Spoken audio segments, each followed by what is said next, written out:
I got in the house right now? I got in the freezer some leftover buffalo chicken wings. Dude, I was like, Mhm. I was imagining eating those chicken wings in my head. I was so excited. I was like, I'm gonna toss this up into some new sauce. It's gonna be like fresh. I'm gonna put it in an air fryer so it crisps them up real good. So I like go in the freezer and I start digging around. No fucking wings. She threw my goddamn wings away. They were fresh, dude. They were fresh wings. So you know what I had for dinner instead? A Pizza. fucking smoothie. Okay, look, it does not compare. A Huel smoothie. House right now. All right. All right. We're live streaming now. So yeah, I had a smoothie instead of some buffalo chicken wings. And so you've got a pretty angry DM here. I'm just gonna say. Just gonna say. Now, I do have new dice tonight, which will be fun. I bought these new dice from Roll the Bones, a great game shop around here. And then Need to get more dice. my son stole them from me,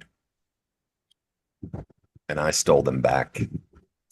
So now they're back in the gaming room, and I'm going to use them. All right, so let's get started here. Everybody ready? Dom, you ready? I haven't heard you speak at all yet. What's the Yeah, I'm D&D good. for God? Yeah, Boy, has anybody got a handbook? I'm not sure how to play this game. I listened to some of last session, and I realized I cuss a lot. The fuck you do? It's all right, man. I've heard me on it. This game is not for kids. It's not for kids. All This right, game. so, a little recap. So we last session began in the town of Crossover, so named because it has a ferry that crosses over the Davish River. And you had been drawn there. You would have naturally have stopped there anyway, but you were drawn there because of some refugees that you had helped days earlier who had told you about an upheaval there, some ogres. And you arrived at the town, and almost immediately the shit started hitting the fan. Zoran killed a guard. Then you got into a barroom brawl, simultaneous to Grey Ash saving some potential slaves on the other side of the river, defeated them all. And then from the west, out of the light fog, came Johann, the Frost Giants, atop a mammoth and being trailed by 24 ogres, green-skinned ogres. And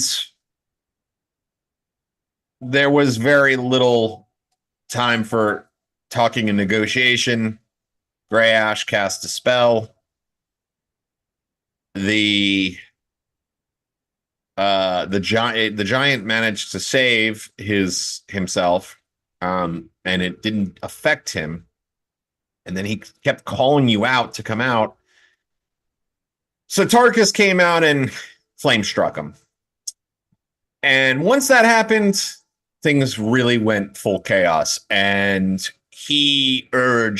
Johann urged his vile minions to take the town. And they began ripping through all the local citizenry. Meanwhile, the rest of you fought off those ogres that you could and took it to Johann, with Tuktrin ultimately landing the killing blow. You then looted. We'll get to that in a minute. So you ended up driving off Johann, his mastodon, or his mammoth, Smokey, and a group of the 24 ogres. You killed many, but also drove them off. Unfortunately, there were a lot of civilian casualties, 28 in all, 28 dead in all. After the battle, Roland and Tarkus set up triage tents, and Tarkus got to work on healing, while Grey Ash scouted the area from above, identifying some of the trouble areas and pointing them out, ultimately both to Roland and Zoran, who worked to put out fires, pull people from the rubble, and transport those who are injured back to Tarkus's medical tent. In between adding his own help to the local populace, Tuctrin spent some time with the dozen dwarves who had been making their pilgrimage to the site of Clangeddon's appearance when they were captured and enslaved. And it was an elderly group of dwarves, the Longbeard clan, but still from the Jotuns, the same mountain range that Tuctrin and the Boulderguard family calls home. The town started to try to pull itself back together. The locals, you were aided as well, not only by the town folk, but by a group of 5 local town's guards that had been kept locked in the drunk tank, the jail in town, by the interlopers, the fake guards, the mercenaries. Of course, they have all turned tail and run from Crossover now.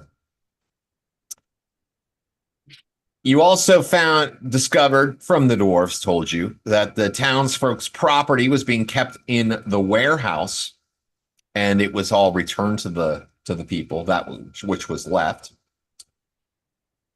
And the semi-famous bard, Thorn of Mistwood, you had saved, Thorn of Mistwood Hollow, I'm sorry, and the tavern keeper, Gunther, have both been working out of the Lowwater Inn to keep people sort of fed and their spirits up. Thorn's been singing his tunes, and Gunther has been serving up his meals freely to bring everybody back to health. And then finally, to get back to this identification issue. So Grey Ash identified several items found on the Frost Giant, including the massive 2-handed axe that Tuctrin took a hold of. Grey Ash noted that the axe had a number of sort of hidden magical features, hidden even to his identification magic. Usually the kind of thing that is when something is so powerful, like a relic or artifact, that it needs beyond just a simple identification to understand its secrets. But he was able to determine that it held some sort of great evil force within. And Tuctrin he seemed pretty reluctant to give it away. So we are going to begin somewhat there. You've all now taken a rest, and you are sort of getting up in the morning. Tuctrin is the last one to wake up. He had the last sleeping shift. So the rest of you are awake and are sitting around, and you can see Tuctrin, who is sleeping on his bedroll there, his hand gripping tightly this massive 2-handed axe. It's carved in despicable runes. The town is, of course, starting to wake, and people are once again trying to put their lives back together.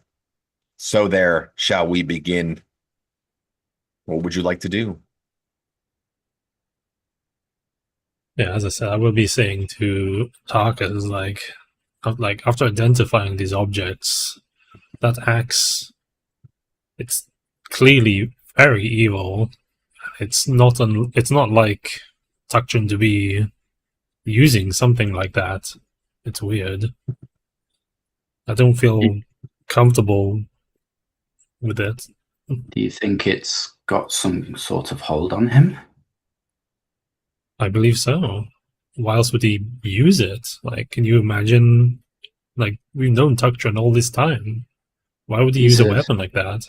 He's a sentinel of the light. There is no way he would choose evil. There is something amiss here. He holds it now. Look at him.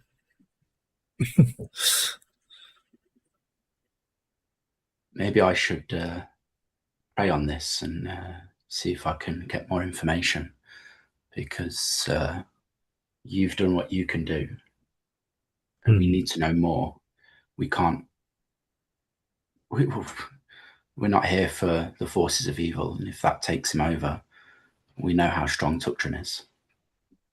Indeed, I also remember, and like I'll reveal my hand again, which was grown back by great magic, wasn't it? Like it was regenerating. It's like still fucking stained, like black, and it's got like a mark, like a circular black moon on my palm, where it actually sat. Yes, it is hard to ask a man like me to put aside such things, but Tuctron. I look at him like carefully. In the hands of a wrong person, it could be quite devastating. But I do trust him still.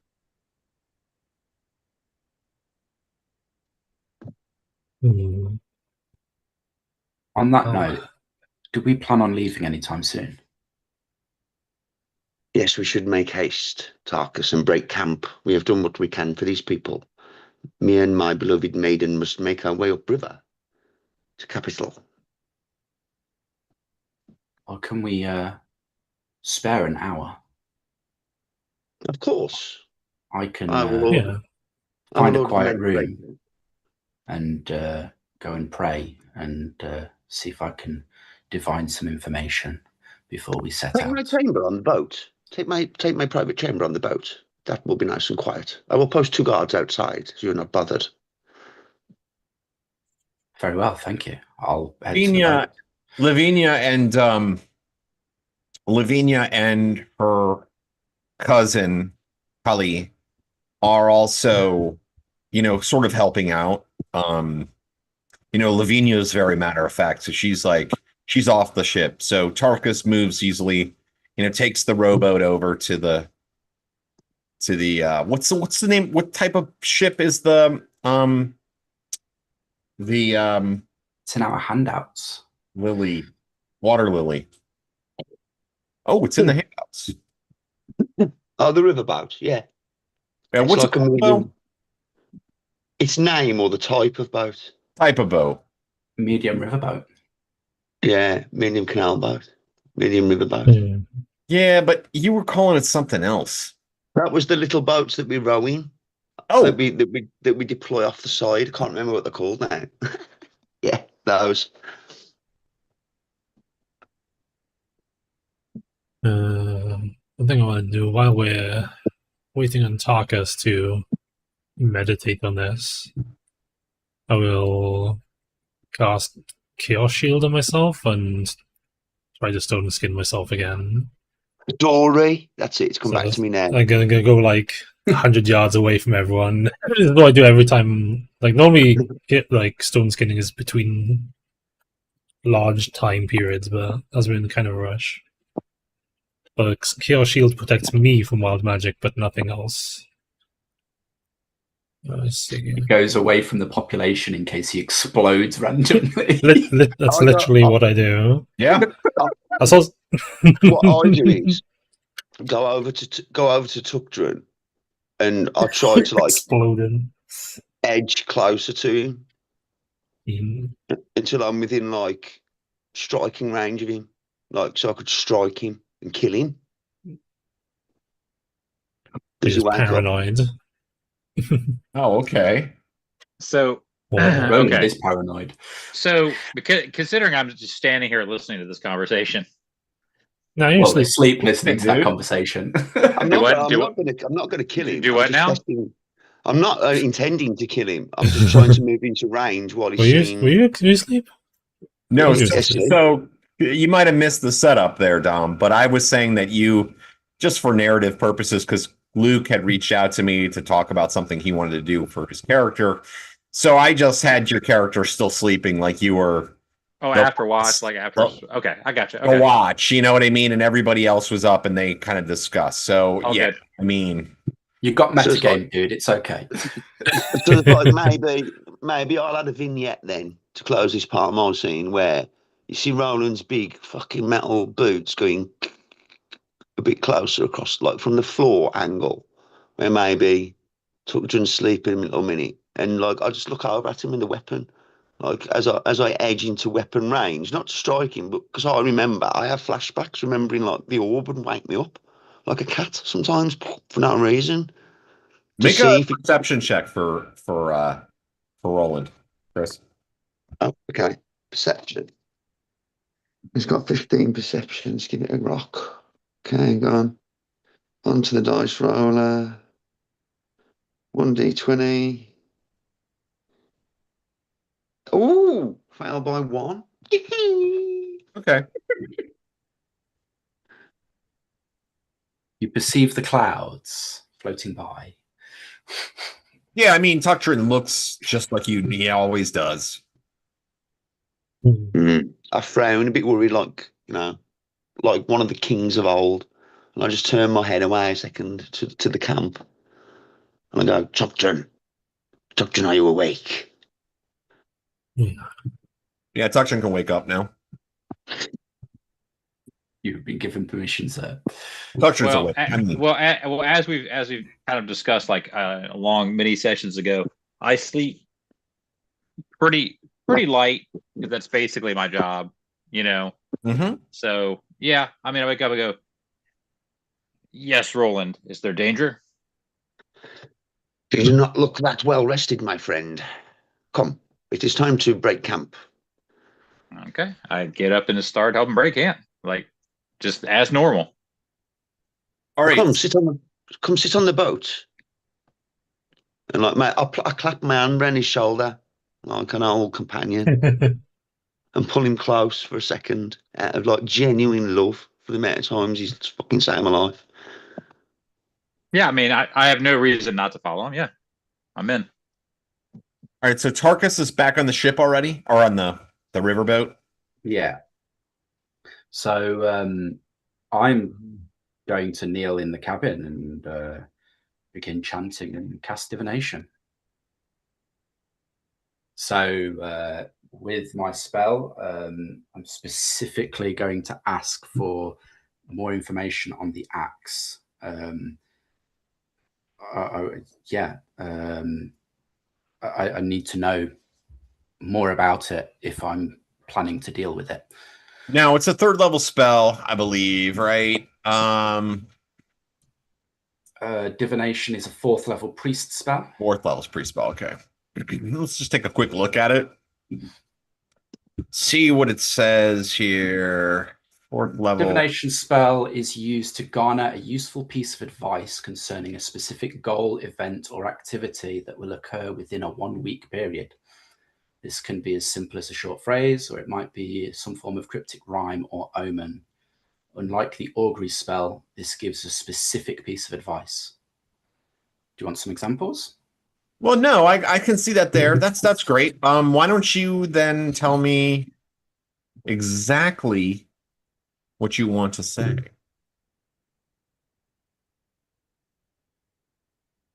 What you want to ask?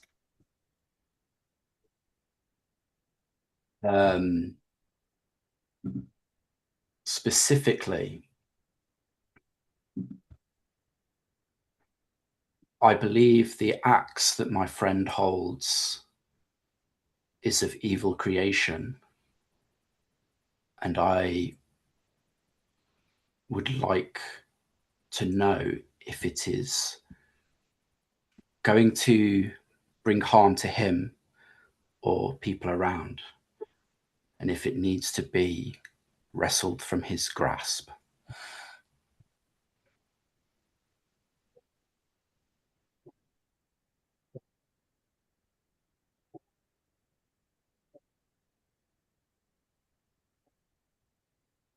Okay.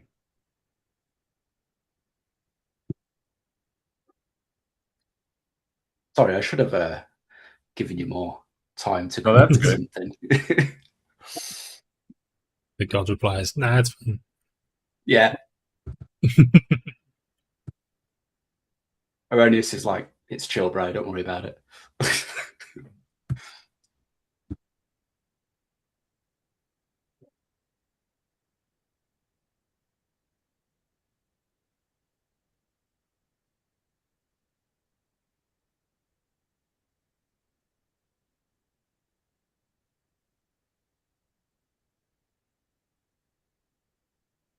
Okay. You reach forth to Hieronius, and you feel his divine hand upon your shoulder in the form of whispers of iron and consequence. And the words come to mind. An axe in steady hands may build, but in troubled hands it becomes a question the future must answer. You are not called to seize what he holds, but to see what holds him. For harm does not begin in the blade. It begins in the unseen storm within the bearer. Ooh, goosebumps. Yeah, man, a good shit that was. Can't. And this is why Rob's the DM. Great work. Well, that's why I had to could have a explain. minute there.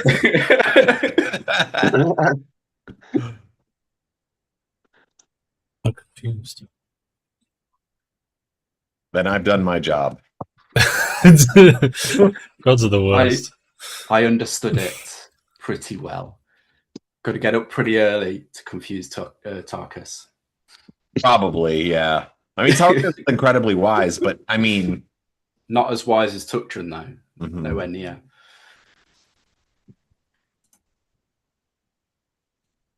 Hmm. Well, yeah, that is. Oh, it's typed out. Brilliant. Thank you. Yeah, well, that's Tarkus's thing done. He'll meditate for X amount of time. All right, so Tuktrin and Roland, what are you two doing right now? You put your hand around Tuktrin's arm. I mean, arm around Tuktrin's shoulder. Mm-hmm. Like as a warrior's clasp. Like on his shoulder. I look at him like, you do not look well rested. Rest some more on the boat. You're And I gonna order the take to go back to the main. Yeah. So I say, I think I've rested enough. Your eyes look a bit more dark underneath than they usually do. I say, squinting at it. Oh, your concern is noted, but I am fine.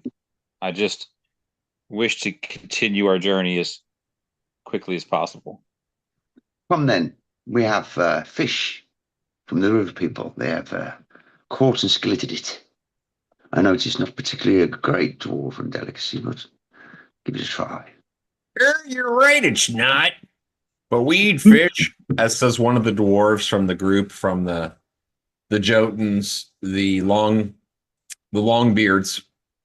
He says, Tuktrin, and he's kind of looking a little sheepish. His little group of a dozen people, they're all sort of like standing behind him. He's like, Tuktrin, Mr. Boulderguard, High Priest, I don't know what we would call you, but we're heading on out here, and we wondered if you might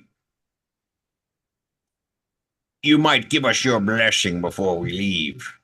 I mean, a lot of the other dwarves are like, yes, this blessing of the one who has met the god Clangeddon. Absolutely, brothers. Before us. Gather around. They eagerly gather around Tuktrin. And I take out my holy axe, which is also my spellcasting focus, basically, my holy symbol. Mm-hmm. And I hold it up, and I actually cast Axe Storm of Clangeddon on them. Now, obviously, we're not fighting, so but I'll cast it and I'll say,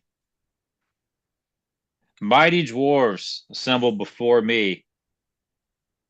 Let it be known that I, Tuctrin Boulderguard, Surdom Clangeddon, bless you in your journeys and hope that you carry forward. I know that you will carry forward with you his might into all of your holy endeavors to vanquish evil from this land and to protect our clan. Go forth with his blessing and do his bidding. And if you were to die, die well and die strong." And then I just smash the axe down. Like they all like raise their axes, which become 2 axes. So 1 dozen become 2 dozen as they raise their fists and axes in hand to the sky and proclaim their devotion to Clangeddon, the most powerful and strongest, the most revered of the dwarven gods of the Jotun kingdom. And yeah, they go and pat you on the back, and like they're all like want to shake your hand, touch the axe, and all this sort of stuff. And they're all fully geared up again from they got all their stuff back from the warehouse, and yeah, they take their leave and begin to head east. And once they turn and leave, they don't look back. They trudge along as dwarves do, focused on the task at hand, moving back up to the North Road so that they may continue their pilgrimage. So Tarkus has finished his meditations. Do you return to the group once you're done? Yeah, absolutely. All right, so the 4 of you return. Zoran has indicated that he intends to once again travel up the coast and scout, so that way you might get a sense of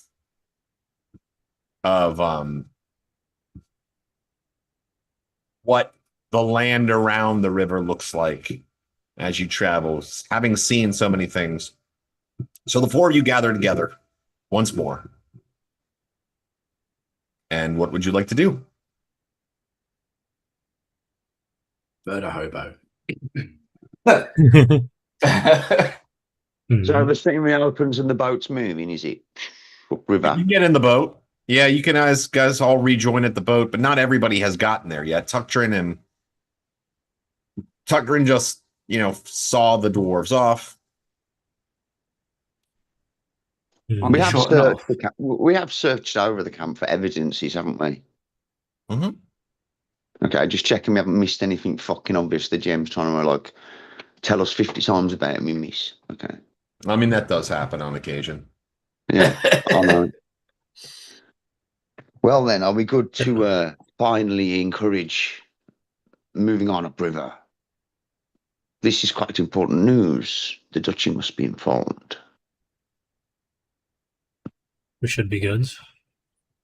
Seems the further we go, the more information we have to share with the duchy. Tell me, Greyash, do you not have any magics that would propel the boat faster? A slight crosswind, maybe? Something for the water? I don't know. I'm just thinking we fall further and further behind. Such is the nature of these things. I can create some winds, though they are wild and uncontrollable. I don't think they would help us. Just a thought. Shy on the speech of weather. Oh no, I've only got weather stasis. Yes, tell me. I'll grab the nearest gypsy person gently. Tell me, what is the sky likely to be today? I asked like the weatherman or the bone man, like the guy, the old guy who always looks at the front and goes, "Oh, could be thunder." Let's see what the weather shall be today, shall we? Aha! Dun, dun, dun, dun, dun, dun, dun. How long does monster summoning last? Can I get a bunch of fishmen to push the boat? Yeah, fucking, that's a great I think it idea. only lasts like rounds. It's not, I mean, it might go into a turn, but it's not like, it's not a long time. I think. I mean, 10 minutes at double speed is still 20 minutes of travel in 10 minutes. Not when you're doing days, though, bro. I'm not. Yeah, no. This to me in Warhammer when they wanted to travel up river and shit on boats, and I just think no, it has to be sustained, like fucking, Yeah, it's just headwind or rounds. crosswind or fucking skill. Like 2 rounds plus 1 round per level. It's not good enough. I mean, it's great for a combat. It's perfect for a combat. It lasts the combat, basically. We need to get away quickly.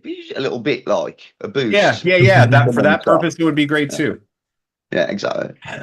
But we have greater concerns at the moment because we need to know what the weather in the world of Greyhawk is today. So we are in the spring here. Let's see here. We are in the month of planting. Let me roll this time. Okay. So let us start with roll me a D10, please.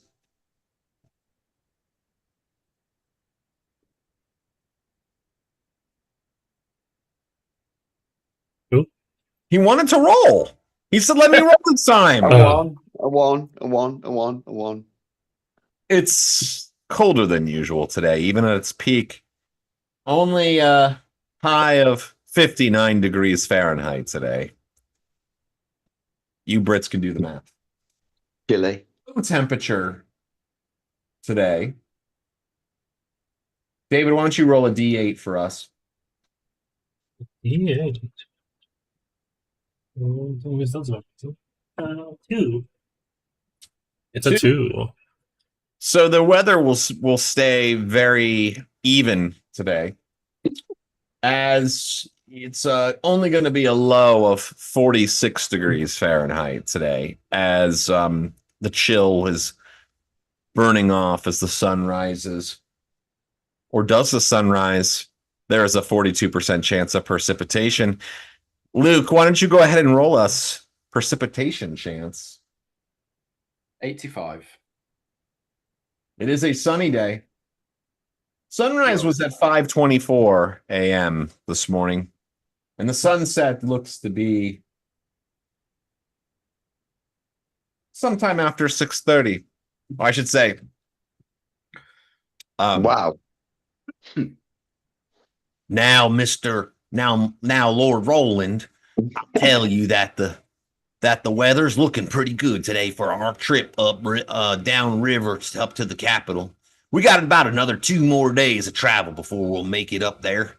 So it's probably best we get on our way. Don't mean to push, but fair weather is the time to hit the river. Indeed. I'm waiting to pull away from harbour.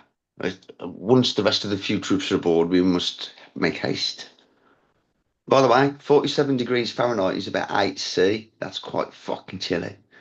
42 is about 5 Celsius, which is cold as fuck. Yeah. So I pull my cloak around me.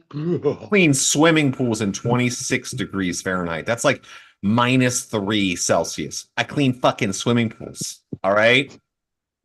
Little bitches.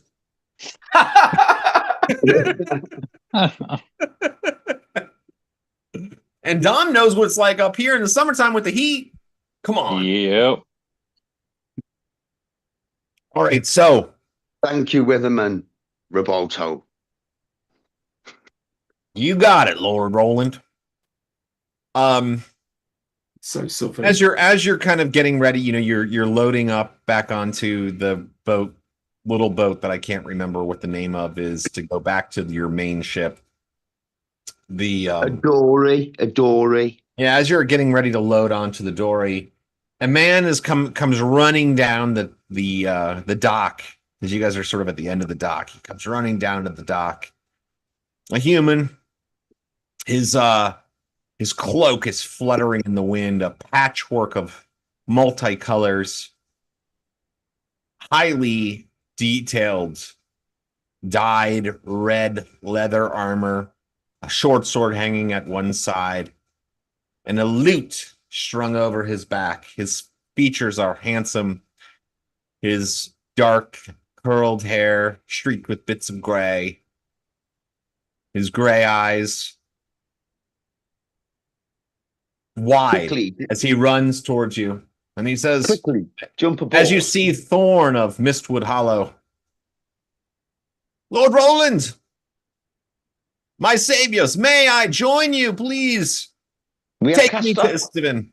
Quickly jump aboard before the boat pulls away from the harbour. I'm going to see if he's got any balls. We don't want people with no balls with us. Will he jump the few feet he needs to jump to get onto the boat? Let's see if he'll successfully do it. He'll definitely try. That's enough for me. Yes. He like the ends like he's on the edge of the boat. He like lands on the edge of the boat and he's like teetering back and forth. Like, pull him in. Like, pull him in from the spot. Someone pulls him in. Thank you, my friends. I am honored that you would take me with you. I will make it worth your while, however. For I shall bring you fame. Fortune you have earned. Fame is only bestowed by those who are there to see it. And I, of course, not only saw it, but I was a participant in the fine actions you have undertook here on Crossover. It will make a wonderful epic. I will call it The Fall of Johann.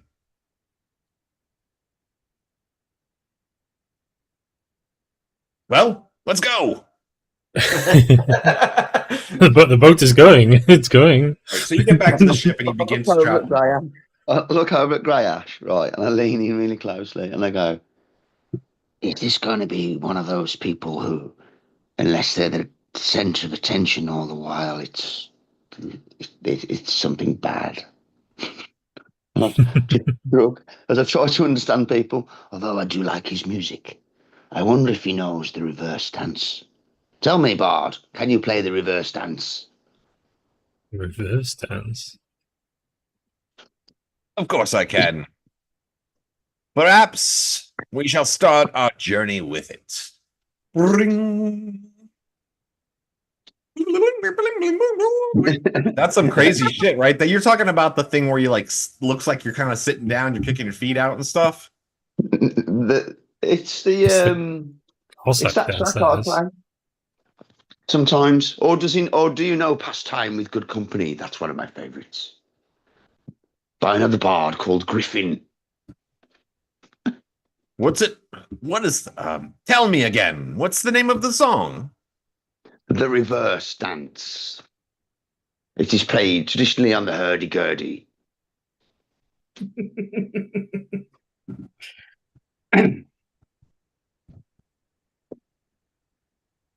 Hurdy-gurdy.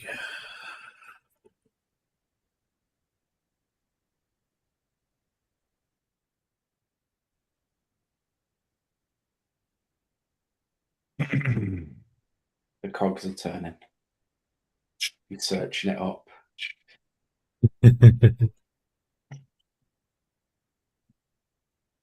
He says, "Oh, of course I can. Dance it back, oh, dance it through, where the end begins anew. Spin the thread the fates once spun, undo what's been done." And he starts like clapping. Clap before the hands have met. Sing the song you'll soon forget. In the turning of the trance, we live the reverse dance. And he keeps on doing, like, you know, it keeps going and going.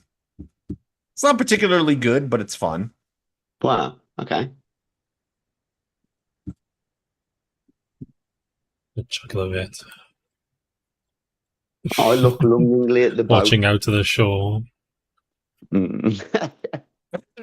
I kind of like. I'm just like looking out now, like make sure because make sure there's no signs of giants merging people along the way.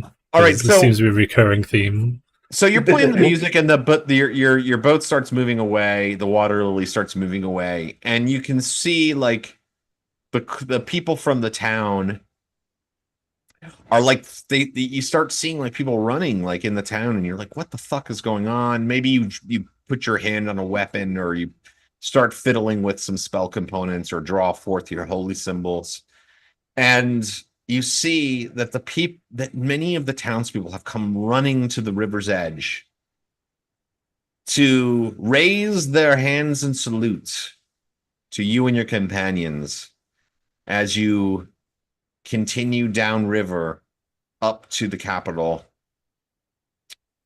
having saved their town from the villainous Johann.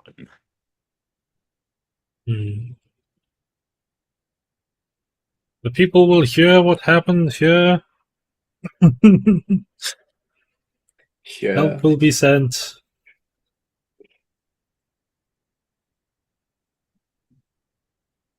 For a bit of fireworks, I'll draw my flame tongue and go and salute them back. Amazing. You're like, oh,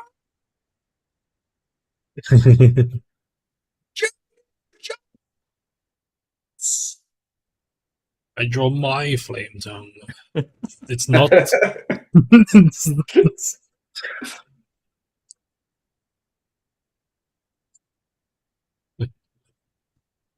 okay, so you begin to sword. travel to the north.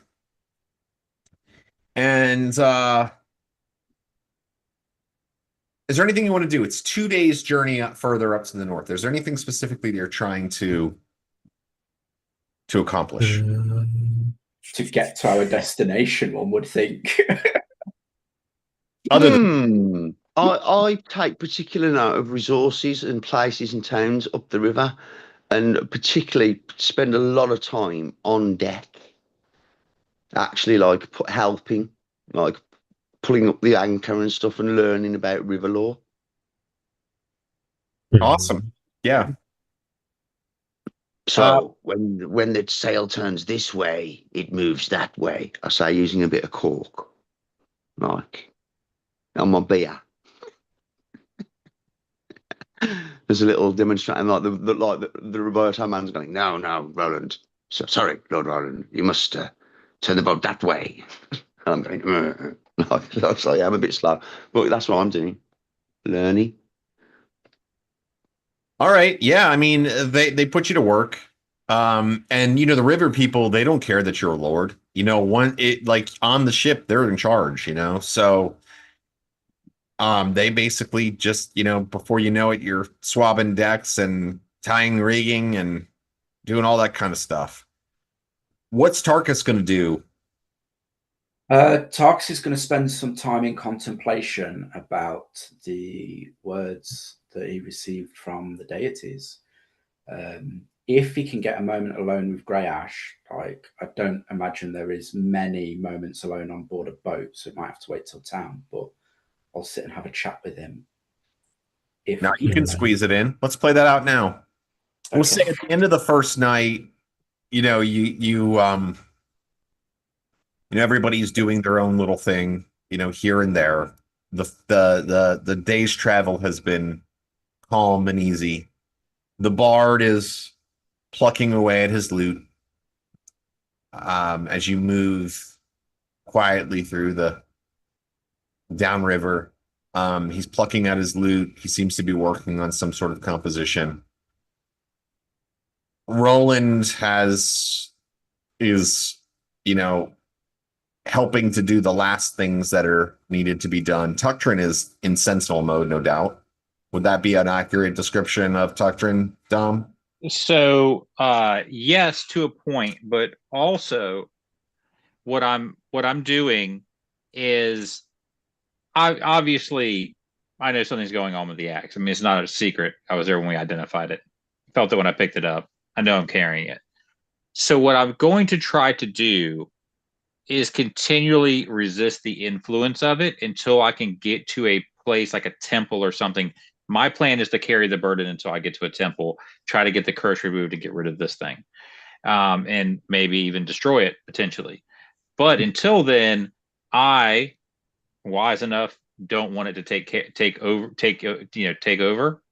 So I want to try to fight its influence. So I want to try to, pick it up, put it down if I can, pick it up, put it down. You know what I mean? Try to exert some kind of control over it, or try to maintain some type of equilibrium while I'm doing it. So that being said, my sentinelness is actually being split. I am distracted by the axe.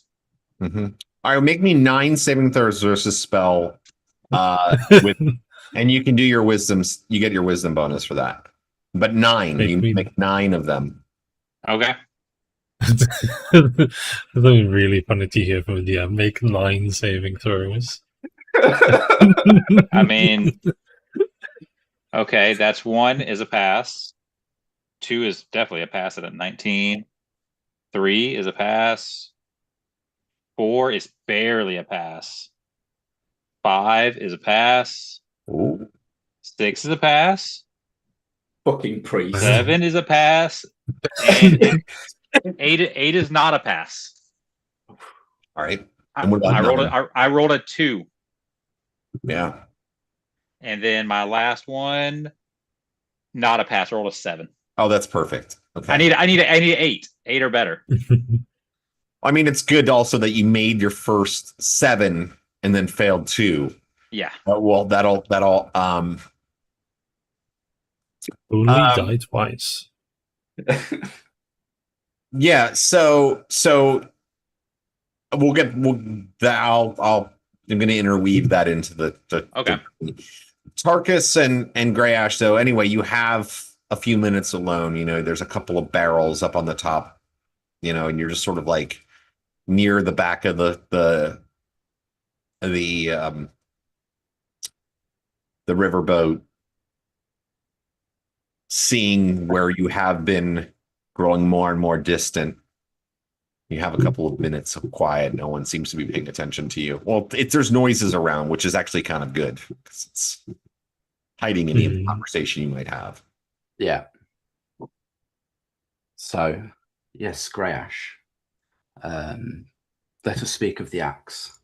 I spent some time praying to my God to get more information about it, and it's from what I have understood of the cryptic message I received is that the axe itself is not harmful, but the effect that it has on its wielder is what's going to be the difference. I believe it will change Tuktran at some point if he's not able to break free of it himself. And that's a position that we do not want to be in my opinion. What are your thoughts? That sounds pretty harmful to me. Oh, yes, it definitely has the potential. We do not want our companions to be changed by magics more than we already have. Yes, you've got a very good We seem, looking at what's happened to Roland, for us to get through our last endeavors, how can we wish that upon another? Yes, it's completely fair. How do you think we should approach this? Should we speak to him? Or should we try to do something about it without involving him? If it has taken hold of him already, then he may resist. It could come to blows. Hmm.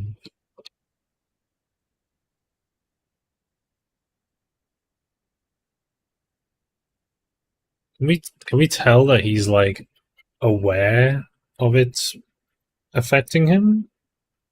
Because like I know, like he was just talking about like playing around with it, like trying to enforce their will upon it. Yeah, have we seen Tuktran behaving strangely, with those 9 saving throws, as is in a close proximity to all of us. So I was gonna I know I'll refresh your memory here on that. That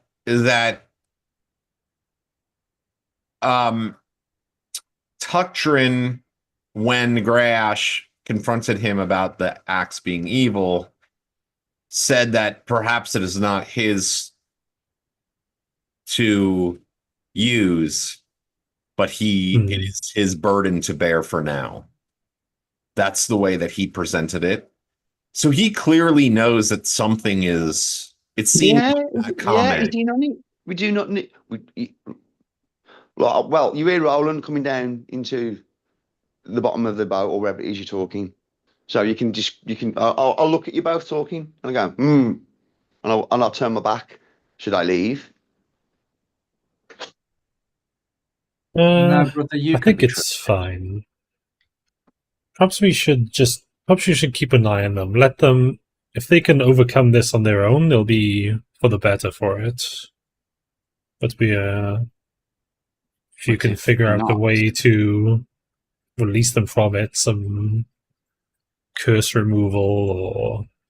I have ways to release him of it. It's whether he's willing. That is where my fears come in. I'm up to date now. I wondered what you were speaking about. Tucton is no fool. We should talk to him openly after the things we have all been through. He has been a bit, well, to me, he just doesn't look himself. I'll just shrug. Really, he has wisdom within his own might. And if he has said what he has said, then maybe we should just try to make it easier for him to carry the burden. Until we can dispose of it. Like the orb. The words he used could be interpreted in multiple ways, however. He has the strongest mind I have ever seen. Does. Yes, he is one of the strongest of us in the mind. So perhaps you are right. We should speak with him openly and find out firsthand if he is willing to try something or whether problems could come from this. And if it should become untoward, then I will do my best I can to restrain our good brother without ever harming him truly. But I would hate it to come to that. Yes, better to go with him with dwarven ale and sweet honey of bees than it is vinegar and rot. Very well. Anyway, I meant to move this box, and I picked like a stupid box up really easy. Like a really heavy box. And I'll trudge back upstairs. Then if we're in agreement, Grey Ash, then we should sit down with him and have a conversation.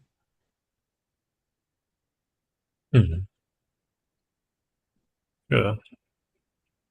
Very well. Well, I'll go get some food. Getting a bit peckish, and I'll head off, grab something to eat. I'm sure the time will come that we sit down with Tuctrin unless we all want to do it right now. I was thinking, like in game, give it like a couple days for stuff to figure out because everything's like literally happening right now. Yeah, if we give it time, let us see what happens. You're right.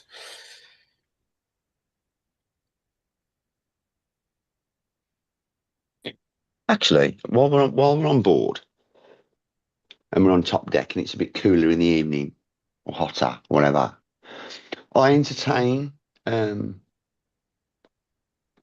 with the concept of axe throwing and set up like a simple oak board. That's funny. It's like darts, isn't it? It's like playing darts, but like we're warriors. So like, Tuctrin, you have to stand slightly further back.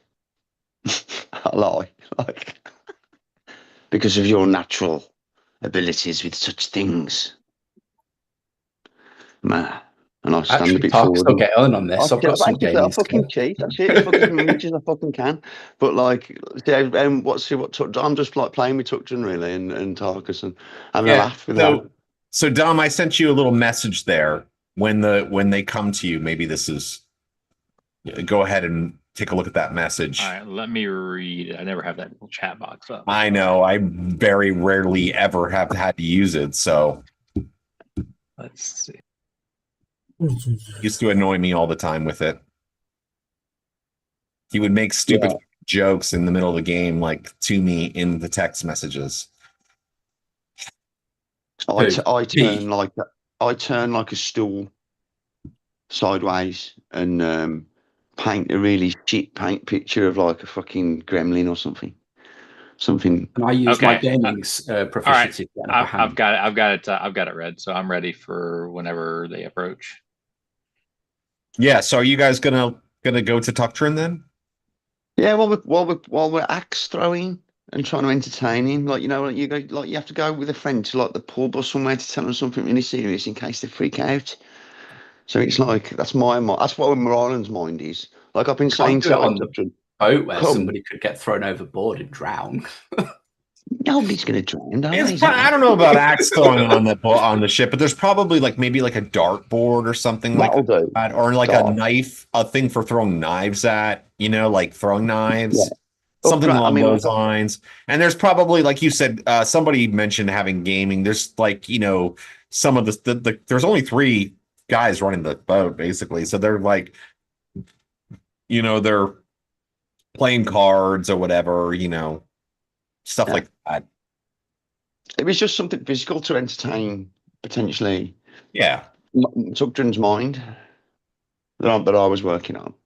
But that's my angle. So when the players approach me, or when they come up to approach Tugdrin, I'm like trying to convince him to play like something like. Come on, all right, so Tuck. so Dom, why don't you describe what that sequence there? Okay, so when you guys approach, you kind of see Tuctrin it doesn't even really see you guys walk up. He's obviously got this really massive 2-handed axe, and you can see him. He has it in 2 hands, and he's trying to put it down onto onto the deck or wherever he's standing. And he lets go with 1 hand, and like the head of the axe is kind of on the ground, and he's holding the other end with his other hand, and he kind of bends down to set it down, and he kind of hesitates for a second, and then he kind of just picks it back up and holds it in his 2 hands and looks at it, and then just kind of puts it back over his shoulder, and then it goes back into like sentinel mode, and then he sees you and he just kind of waves to you like nothing's wrong. Like it's like a perfectly normal day. I look at the other 2 as if to say, "Did you see that?" I know. Like, Maybe you should open the conversation then. I point over to the fellow priest. Tuctrin, how about we take a seat and relax a moment? We'd like to have a chat. Oh crap, Sure. That's Animus. He's going to fight me.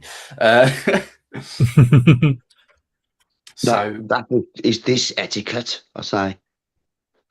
Sorry. And then I put my hand over my mouth and realised I broke etiquette. We wanted to talk about that newfound axe of yours. Grey Ash brought it to my attention that it is not the sort of weapon that you would normally wield. Well, I admit it is much larger of an axe than I'm used to using. I mean more of the evil aura that it has. Yes, I do believe the axe has seen some things that maybe in the hands of that giant has corrupted it somewhat. Do you mind if I take a look at it? I'll reach out my hand. By all means. Did you release it into my grip? I'm going to try. All right. You That's can all do I it. can do is try. I'll give him my support. I go, you can do it. You can do it, brother. Yeah, make a This is a mistake. yeah, so yeah, you hit, you sort of Tuctrin sort of hands it out to Tarkus. And then suddenly the overwhelming worry that Tarkus will not give it back like comes to Tuctrin's mind, and that like, why does he want it? What does he even need it for? Like, it is like, why are all these people around Tuctrin? Like, why do they want to take the axe? Like, all of these normally non-Tuctrin thoughts start swirling through Tuctrin's mind. And yeah, he cannot give the axe to Tarkus right now. Okay, so I set it into Tarkus's hands, but I keep one hand on the end, and I look you right in the eyes, and I say, "What are your intentions with it?"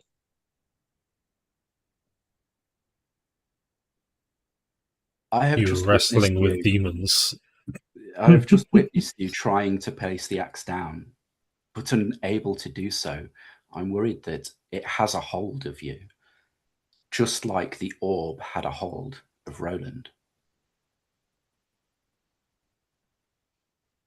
I do not deny a certain want for the axe, but I believe it's more mutual. Do you have no desire to be free of it? I could potentially help you free of it now. I don't believe that would be necessary now. What good is it going to do you if it stays in your possession? Well, it will aid me in battle, of course. It is a powerful axe. But your holy symbol, your very own axe, you Will can't aid wield it at the same time as wielding this behemoth.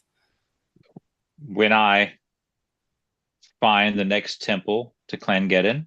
This will become my holy axe, and I will return my other, as is customary.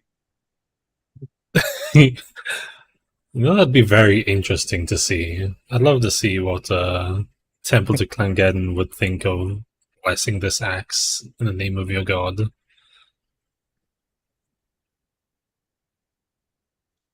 Well, Do you we'll think find they'd out. accept it?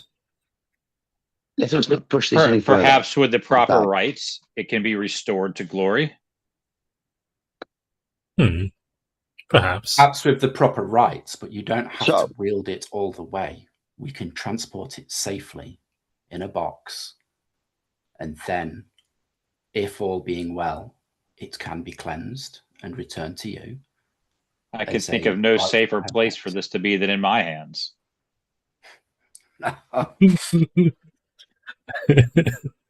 For Clangeddon has blessed me with his favor.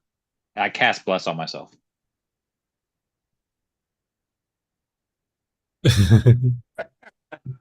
You feel the holy power emanating from Tuctrin just starts chanting.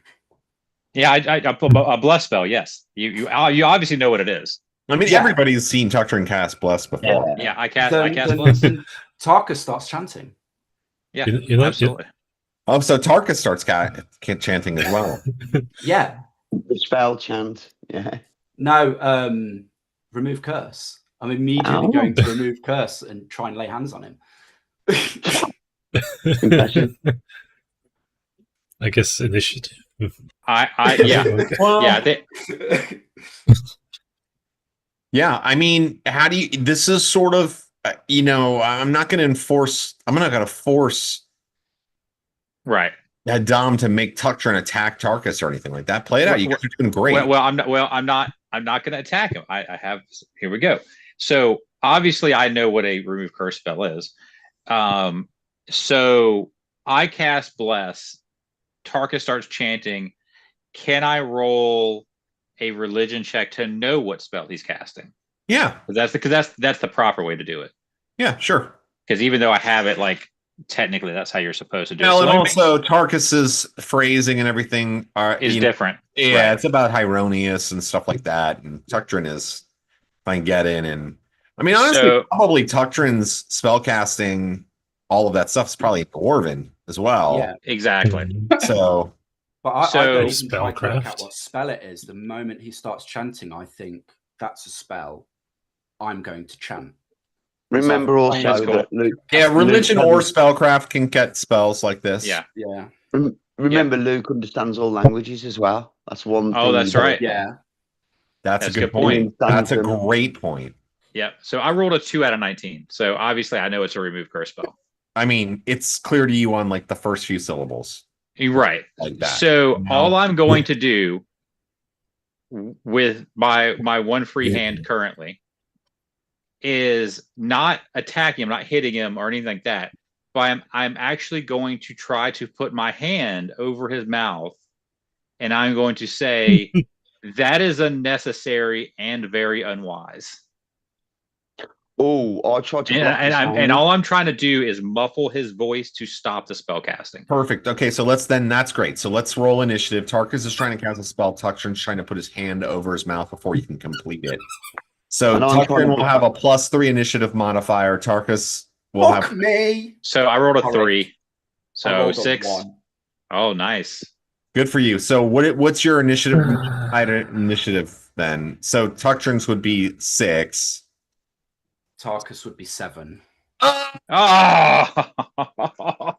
But I tried to. I thought you tried to had block. me with that 1, man. Damn it. I For tried sure. to block him. Remove Mhm. curses is 6. So yeah. Oh, I'm man. 7. I thought you had me. I've just got to Well, not get So hit. Tuctrin's got to not. Tuctrin's still got to hit. So like AC. it's Yeah. He rolls a 2, hits me anyway. well, no, he's got to roll. He's got to roll him at a -4 penalty because it's a called shot. He's trying to actually put his hand over your mouth. Yeah. So that's a called shot of -4. And he's not fighting with his specialized axes. He's fighting Right. with his hands. Yeah, I don't get any of those like- bonuses. Yeah. And So I'm blocking, and I have got tumbling and hand-to-hand abilities. So I I'm mean, trying- what is your Can AC? is that worth I rolled a- -1? If I just go like a parry. actually, My there are AC rules for that, and I will give them to you right now. Okay. It's in the fighter's handbook. It is because it's possible that I don't hit him. Possible. Like a foo block, not to hurt him, but like, you know, like a Bruce Lee fucking swat his hand away. Or grab it with my strength and just hold it there a second. Like, Beneficial for me if his gun comes close to me because I can physically touch it. although I'm thinking a Boromir moment, and I didn't want it to escalate to this, and Roland's sensing badness because I have held the orb, and if somebody had done this to me, I'd be like, currently they're after the orb. cur- They're after the orb. He's going to take the orb off me. For him, he's lying. That's what I'd be thinking. So I'm like kind of on both people's sides, but it's an awful thing. Go on, carry on. Sorry. so currently I've with the negatives I've hit an AC -3, but that might not be good enough with intervention plus whatever his AC is. yeah. Go ahead and make a tumbling check, and if you succeed on that, Roland, I'll give Tarkus a -4 bonus. Okay, 1d20. That's a fair shout. A 4 mega pass. Yeah, got it. So that's probably still not good enough though for Tarkus because Tarkus is What shitty. did you say AC did you hit? I hit an AC -3, so that might not be good enough. So with the negatives, it's AC 1.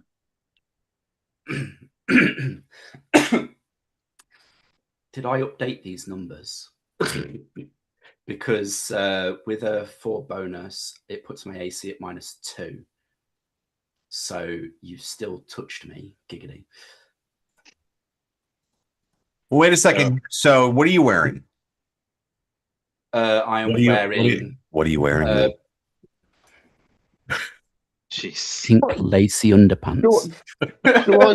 Do I see his face change as he goes to fucking? Because 1 second he's casting a bless spell, and the next he's like physically like. Does he do like a evil hobbit face or anything? Or No, As not at all.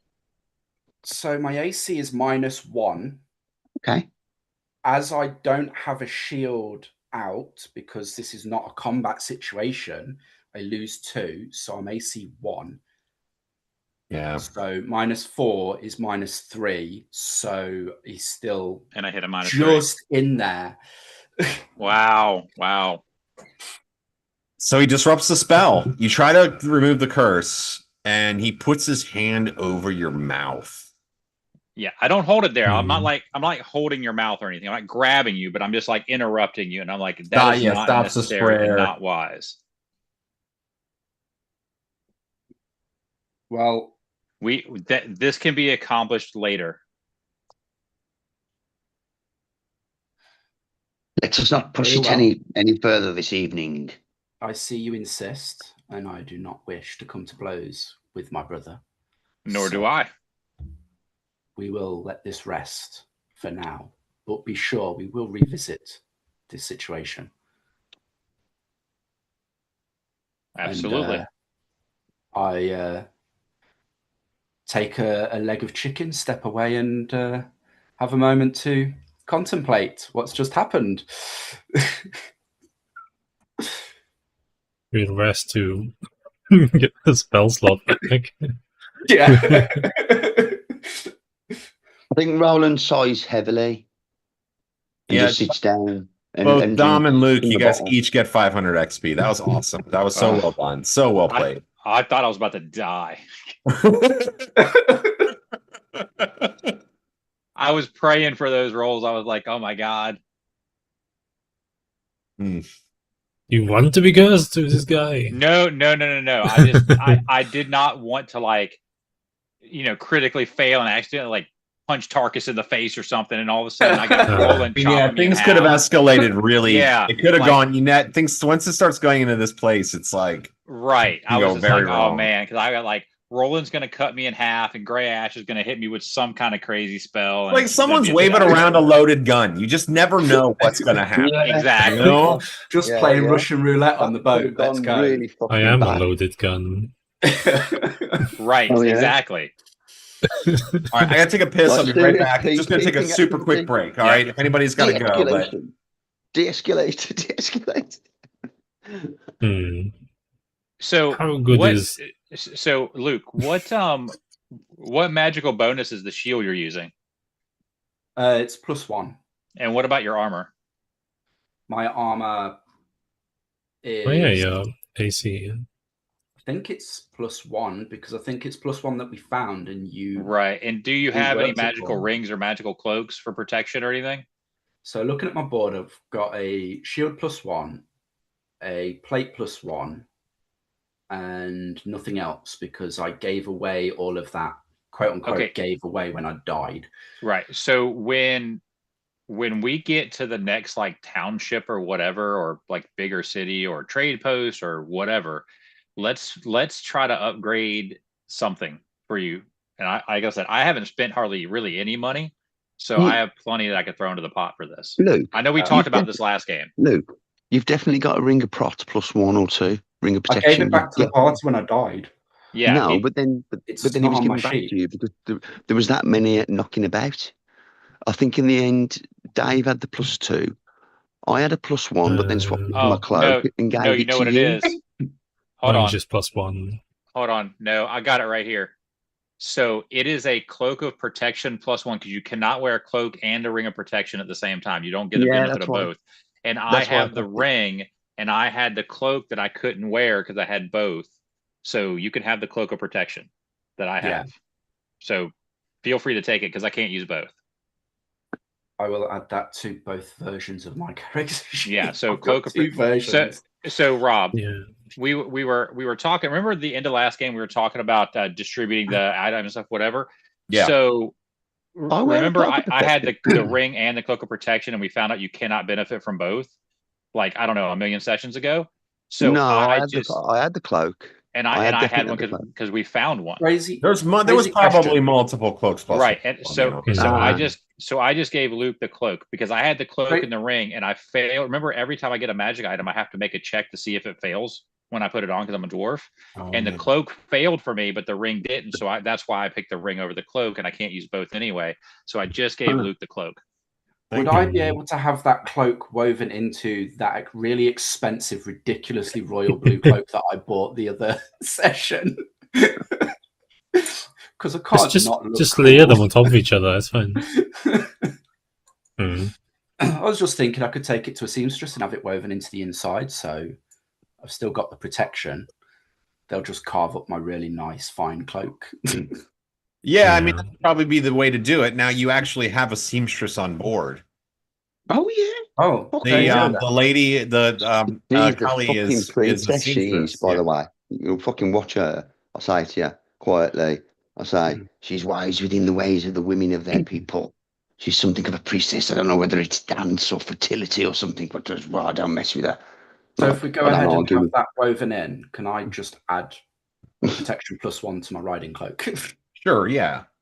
So have I done my AC wrong again then? If I've got dex +1, shield +2, plate +3, ring +1, and a cloak +1. That's what I've got written down. I don't know. No, you can use both. You can use all that together. What Dom was saying is that his character has to make literally a roll to be able to even use Oh, okay. the item. It doesn't work on his character. Like that's part of his character. So like, yeah, Okay. so The dwarf for him it resistance doesn't work because it message. literally doesn't work. Like it does not function on his character. You know, on Tucker. And like he just resists the magic of it.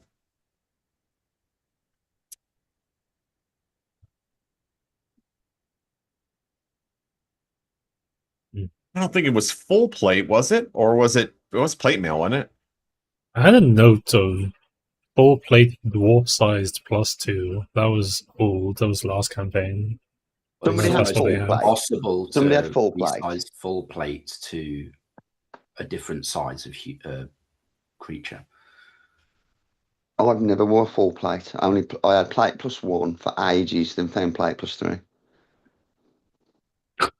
I mean, it would probably be Yeah, totally well, alterable, and Roland would be fine in it. But I don't know if Tarkus would be willing to wear altered dwarven plate I'm mail. in dwarven plate +2.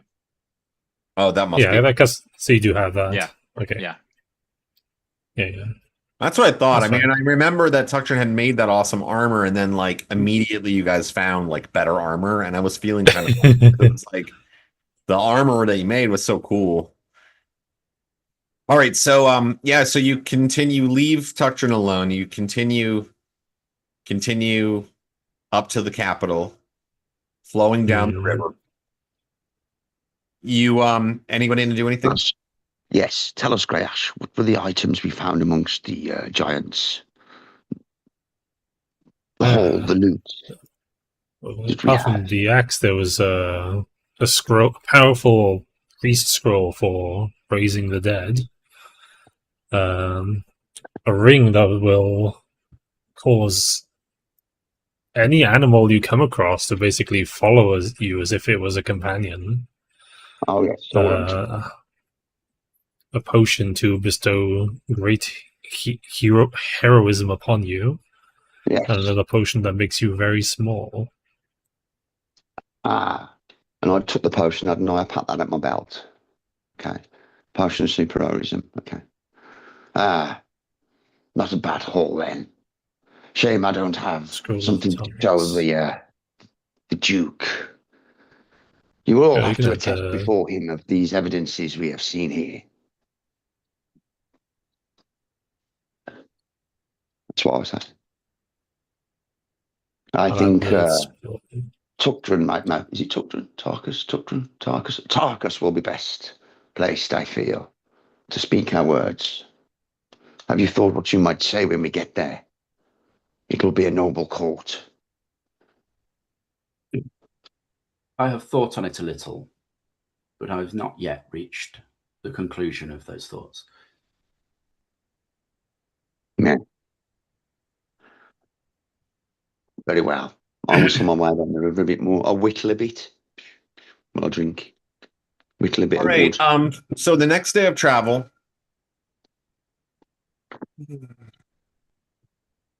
Maybe like sitting on the boat, watching my companion plot along on the riverside, watching Tuckdrun, watching for giants, The weather is watching the fair. skies. You do see the occasional marching refugee, people, destitute Wow. people. You offer help when you can. But the day's journey goes relatively uneventful. Dom, Just make throw the odd coin another overboard. 9 saving throws. Oh shit. I Or actually, think- 8. It's 8 this time. Okay. Okay. I have bored of learning with the law. One. All right, And that's one. I'm That's a fishing today. 16. That's 2. That's a 10. That's a 19. That's 3. That's a 17. That's 4. That's a 13. That's 5. That's an 8 on the dot. That's 6. That's a 17. That's 7. And that's a 16. That's 8. Fucking raw. Nice. Get in. You're better. Tim do it going through most of these battles. I'm wasting This all is why my I good don't rolls like- now. Let's not get into a fight. Yeah, so Because we know how this goes. You know that the next day you're going to arrive. You get there that evening. You know that you're going to arrive, and Thorn of Mistwood Hollow has asked that everybody join up on the deck, and Lavinia brings up like a pot of some sort of fish stew, the sort of specialty of the region, one of Roland's favorites. She brings up this big pot of this special thing, and she pulls out this, and Kali pulls out a few loaves of this olive bread that she had brought with her, sort of was saving for a special occasion, and cups are drawn around, and a little makeshift stage has been made by a couple of boat planks and a couple of barrels, and you all join up on deck, and Tuctrin comes up on deck. And he doesn't have the axe. Dom, do you want to describe what that's like right now? So let me see here. Hold on. Let me think about exactly how this is gonna work here. Okay, so I walk up onto the deck.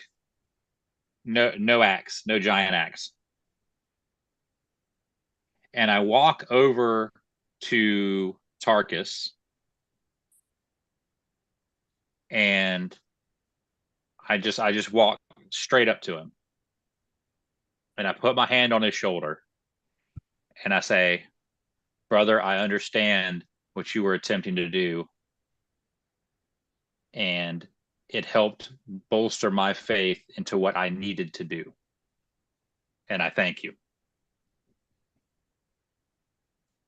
The axe has been left behind in my quarters." I turn, obviously, as Tuctrin speaks, look at him, see that he's not got the axe, and I just smile and give him all the biggest hug. I'm so glad you are 3 of this, brother. But now how do we rid ourselves of it? Do we cast it overboard into the depths, or do we bundle it up and take it with us to be destroyed? we should. Bob, In take my- note of this day. I say, sorry, interrupting. I will make this the first public holiday. No axe day. No, Roland, rethink this.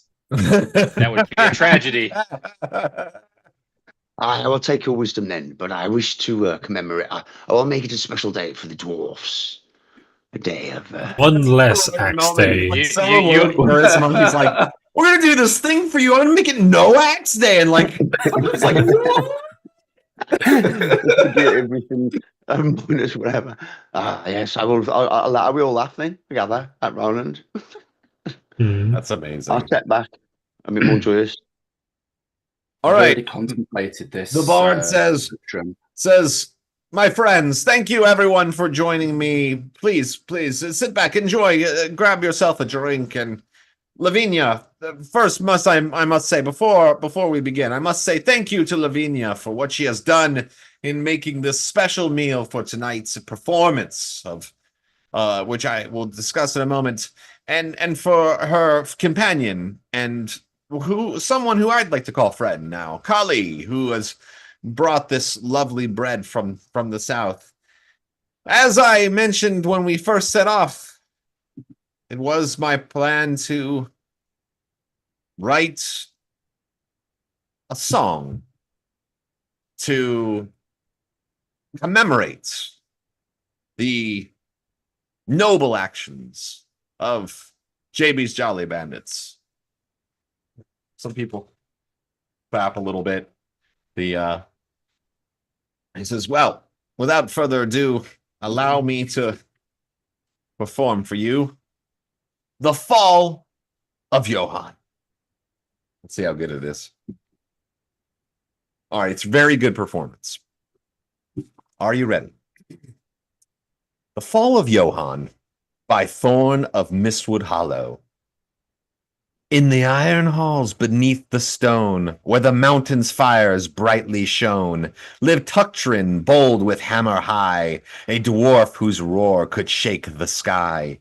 From silver woods where moonlight streams came Zorin swift as whispered dreams, an elven ranger sharp and keen, the deadliest eye the world had seen.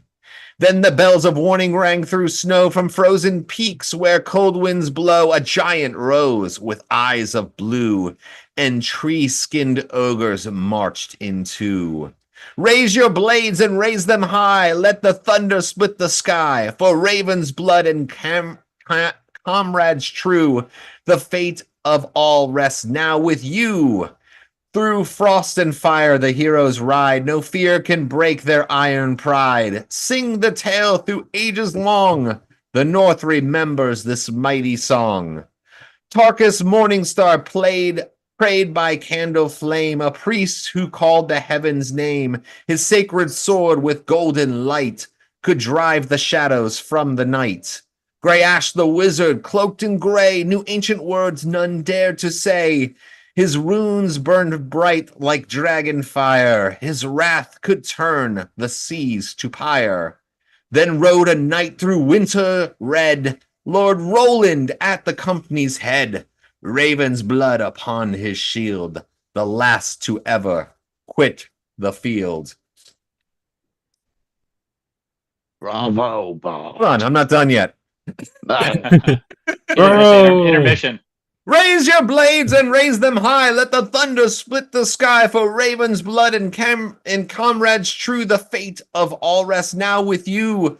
Through frost and fire the heroes ride. No fear can break their iron pride. Sing the tale through ages long. The North remembers this mighty song. The frost giant roared atop the pass. His footsteps crushed the fog-strewn grass. Around him marched the ogres grim, with bark-like flesh on twisted limb. Roland struck with forge-born steel. Zoran's arrows pierced like hail. Tarkus called the holy flame, and Greash spoke the giant's name. Then Tuctrin charged through blinding snow, his crimson axe with deadly glow. He leapt and drove with all his might, and split the Frost King in the fight. Raise your voices to the night, sing for those who dared to fight, for Raven's blood and heart so brave, who stood when all the world they gave. The giant fell, the dark withdrew, the dawn returned with skies of blue, and still the taverns roar this song of heroes fierce and legends strong. So if you wander north someday, where frozen shadows stalk the way, remember well these names of old: the brave, the fierce, the hearts of gold. The end. I banged my face in approval. Bravo! That was really good. That was really good. Did you write that? I mean, That I was brilliant. edited what I got from ChatGPT. Hey, Hey, hey, that works. A fantastic DMing resource, I will say, Yes, 100%. as I suck energy from the Earth's core. Mhm. Play a silly game with friends.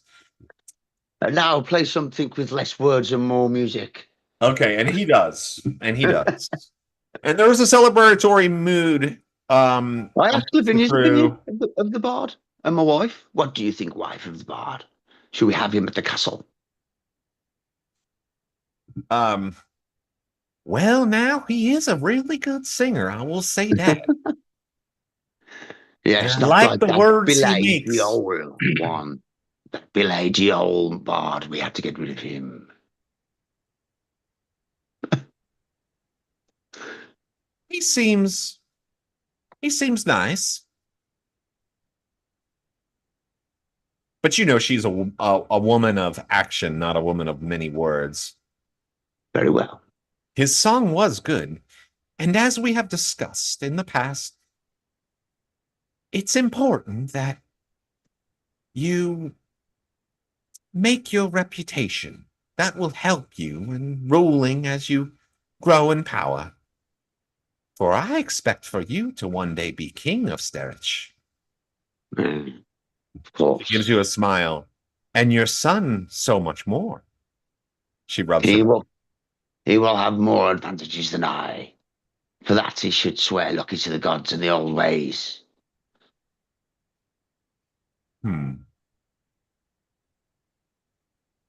Some may call them advantages, that's true. But for me,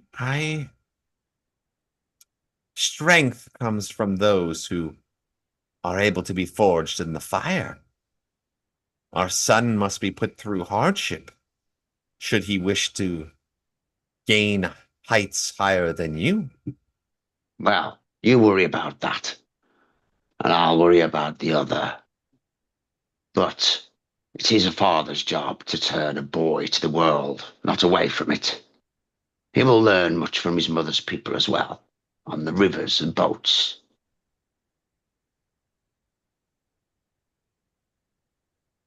He sure will. Nah, me Delhi. We were supposed to be entertaining. So look around. The bar plays. Yeah, I mean it's good Mhm. vibes because you know everybody knows that you're gonna you know, in spite of all the destitution and you know the sort of depressing scenes that you've seen along the riverbanks as you've been traveling north. There's an excitement about reaching Istivin. I mean, all of you, I believe everybody has been to the city before, at least stopped through. I mean, it's kind of like on the way to Raven's Key. So you know, mostly you're going to either travel the road or the or the river. And so, yeah, I mean, people are excited to kind of make it there and finally make it there. Does anybody else want to do anything in the evening before you arrive the next day? Yes. Roland, do you have an iron banded chest aboard? Yes. I so happen to have one. There. Is Hello. it about 7 or 8 feet long? Well, the river people do carry many things, and I think at one point this may have took coffins. There may be an old coffin of that length and description. I know not. I'll ask a river person, and I ask, is there perchance a long piece of cargo that would suit, you know, a cargo holder or chest that they would have? Luck is with you or not. I do not know. Good old mimic. Yeah, I have a place I can store the axe. I was thinking of, you know, wrapping it in heavy cloth and putting it in that chest. That way it can be warded by both myself and Tuktrin.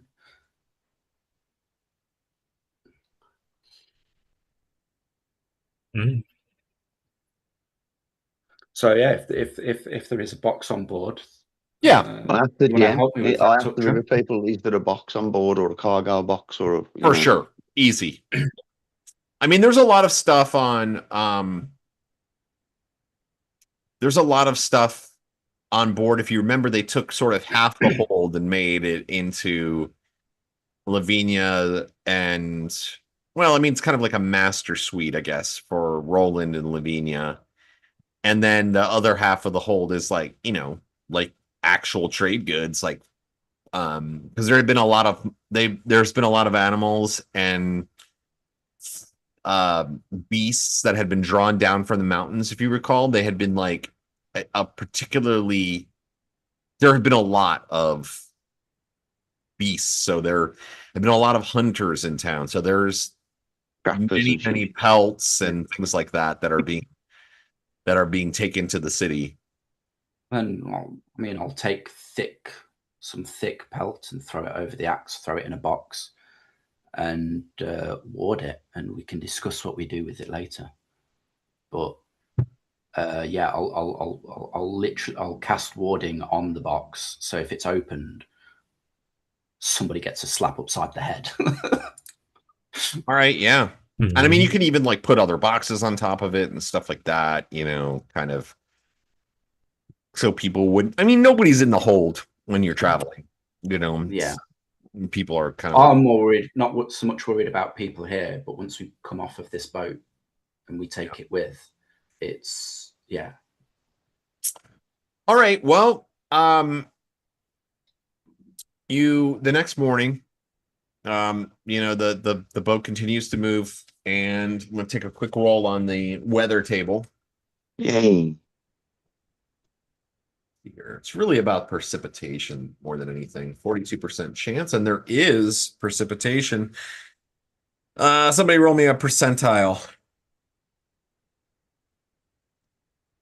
Percentile, I'll do it. I'm on a roll. Well, I'm on a roll. I got a 46, whatever that equates to. Okay.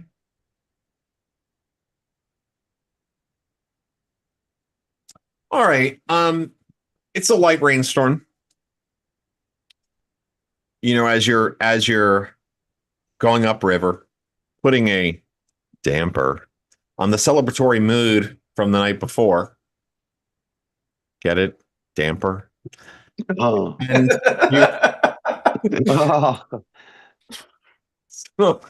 so dumb. I'm sorry. I'm a dad. I can't. Where'd you find this guy, DM? So yeah, so you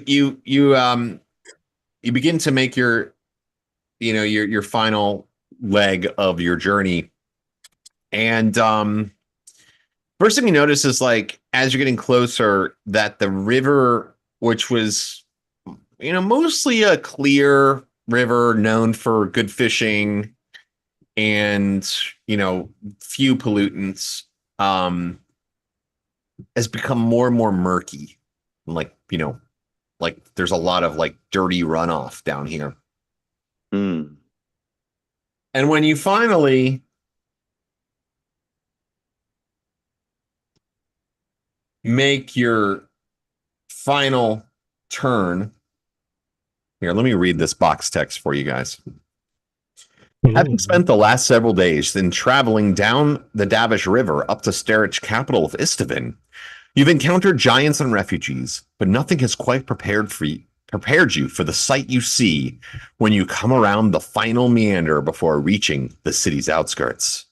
The water here, normally clear and well known for its good fishing, is muddy, thick, and brown, and both banks are jammed with dirty tents and hastily built shelters, as if an entire country has decided to go adventuring.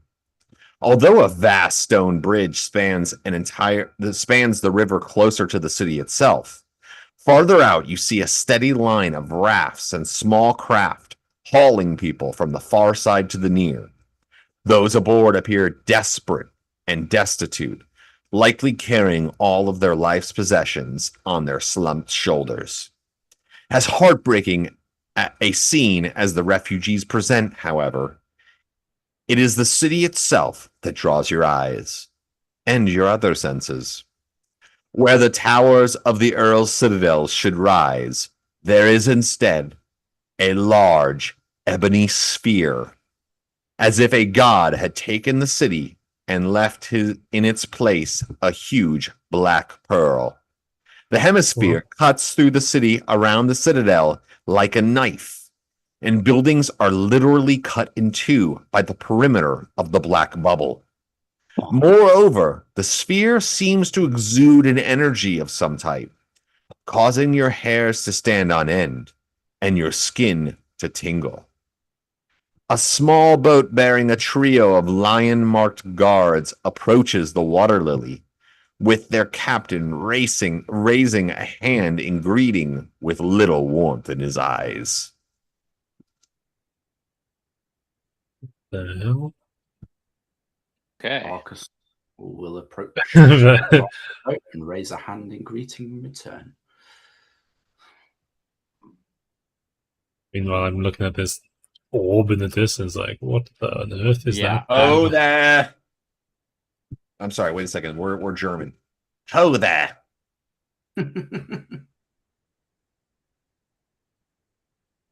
What is Hey. your business here in Istivin? Yells the man from over on this boat. We came we to have- speak with the duchy, but I see the city is inaccessible. That is correct. The city is currently under the king's protection.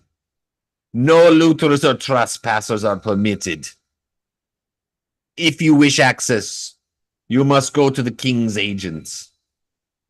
Pull your ship to the side here and walk to the front gates. The bridge is closed. Is Mm. that sphere of the king's doing? Could you tell me what has gone on and what's happening here? No. Evacuate your boat. Move to the shore. If you wish to learn more, you must speak with the king's agent. He can be found at the manor of Algorathas. It is the temporary headquarters of the government. Mm. I'll look What over has to befallen Roland. that? Yes, I step forward. I am lord of one of the lands to the far south. Recently sworn to the Duke. What has happened here? Make a charisma check.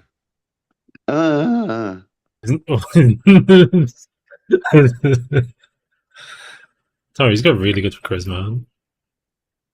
Definitely not cursed.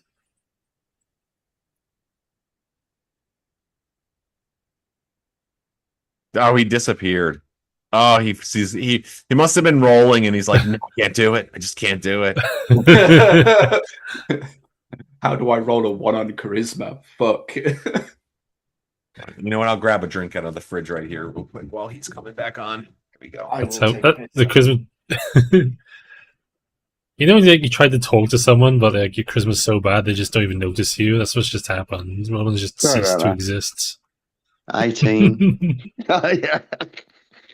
18. Total fail. Of course. Yes, and I am the king of Kaoland. Good to No. meet you, Lord, whatever your name is. Full of Lord hope. Muddybanks, take you and your crew to the side. Yes, very well. Come, let us not create fuss. And I point over. Mhm. Harbour where it is best for us available. And stay on the boat. Yeah, We there's will no do- docks or anything, so you kind of like, anchor at the river's edge and you can take your little skiff over Yeah, the dory. the dory. Come, let us quickly. I'm never going to remember that shit. It just does not Dory stick like the in my little head. fish. Like I the know fish. it's a great. There's no. Okay, that's right. Okay, Dory. Okay. You keep forgetting. You keep forgetting. Finding That's Nemo. what Dory does. Dory. Yeah, Dory. Finding Dory, Nemo. Finding man. Dory. All right, let's dig. I'm great Come. with names when I use association. I really am. I'm actually really good at it. I just got to remember. I got to connect Don't it. remember the association. You know. Yeah. Now I see a fish. Everybody. All right, yeah. So concentrate you on move this. over, and like as you're getting to the edge, and you're taking the dory over to the river's edge, like the stench of the refugee camps that are all around the outside of the town, and what's interesting about it is that like, well, everybody make a perception check.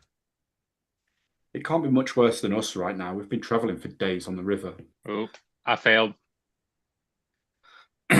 Passed Uh, by 16. What are we rolling?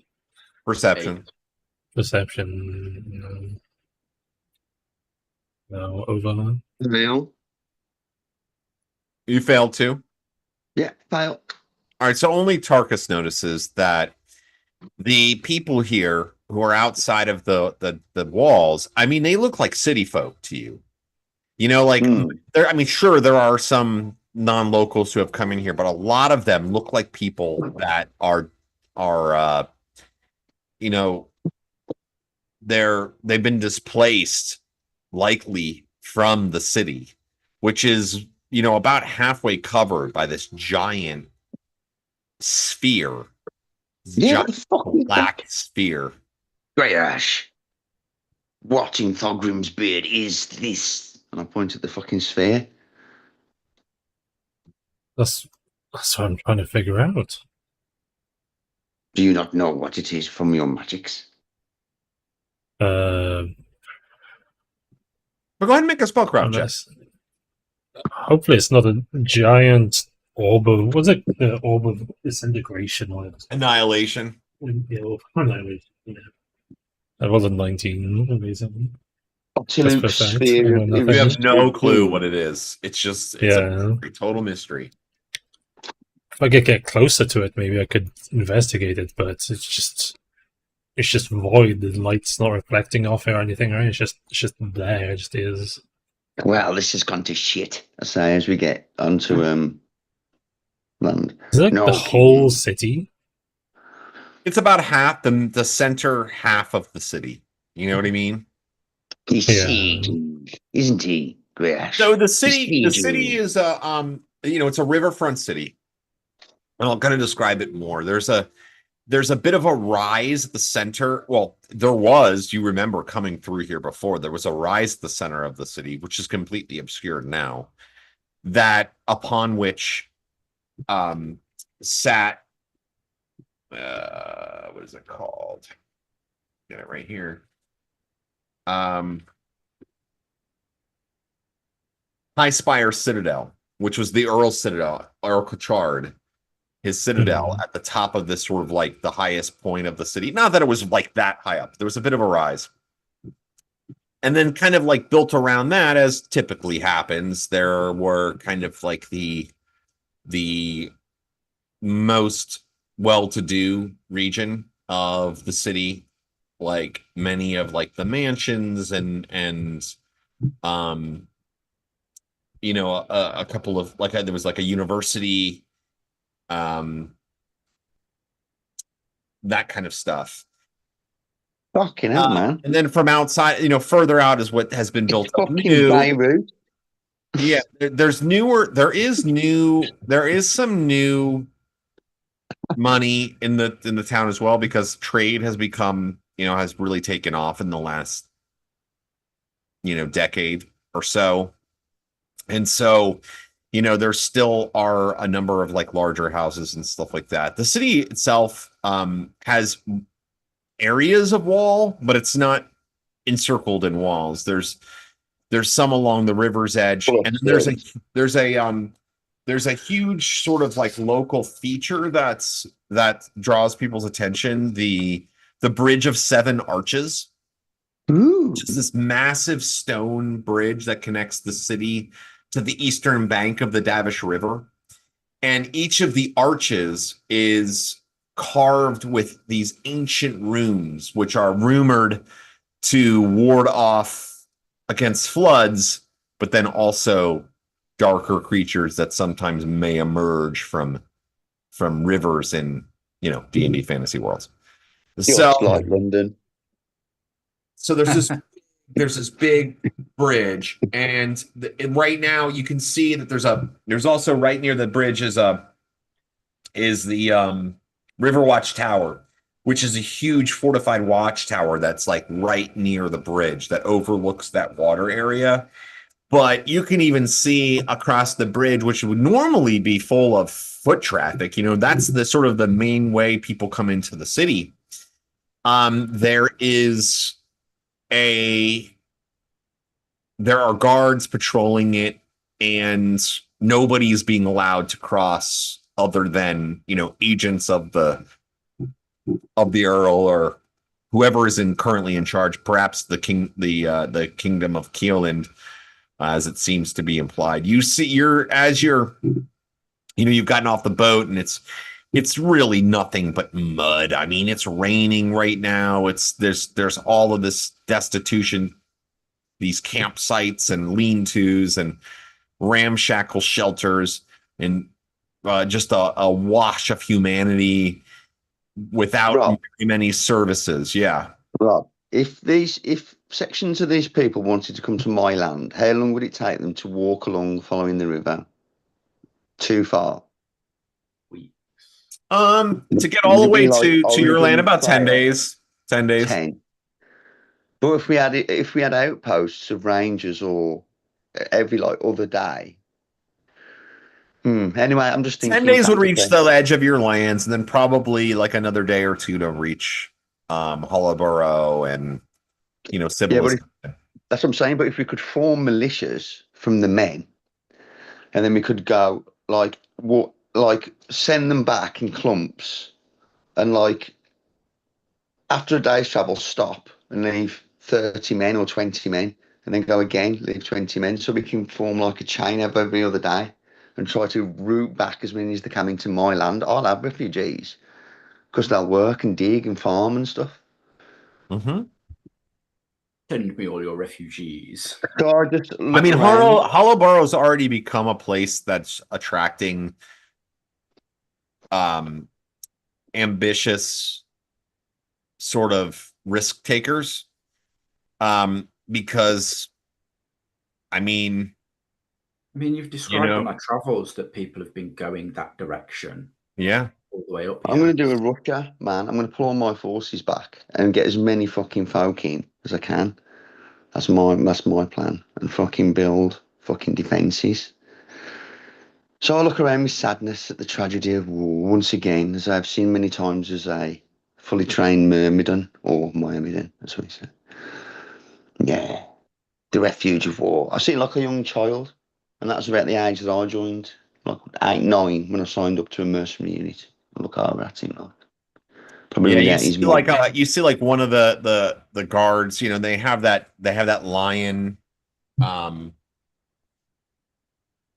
So we've got Can I roll heraldry to yes.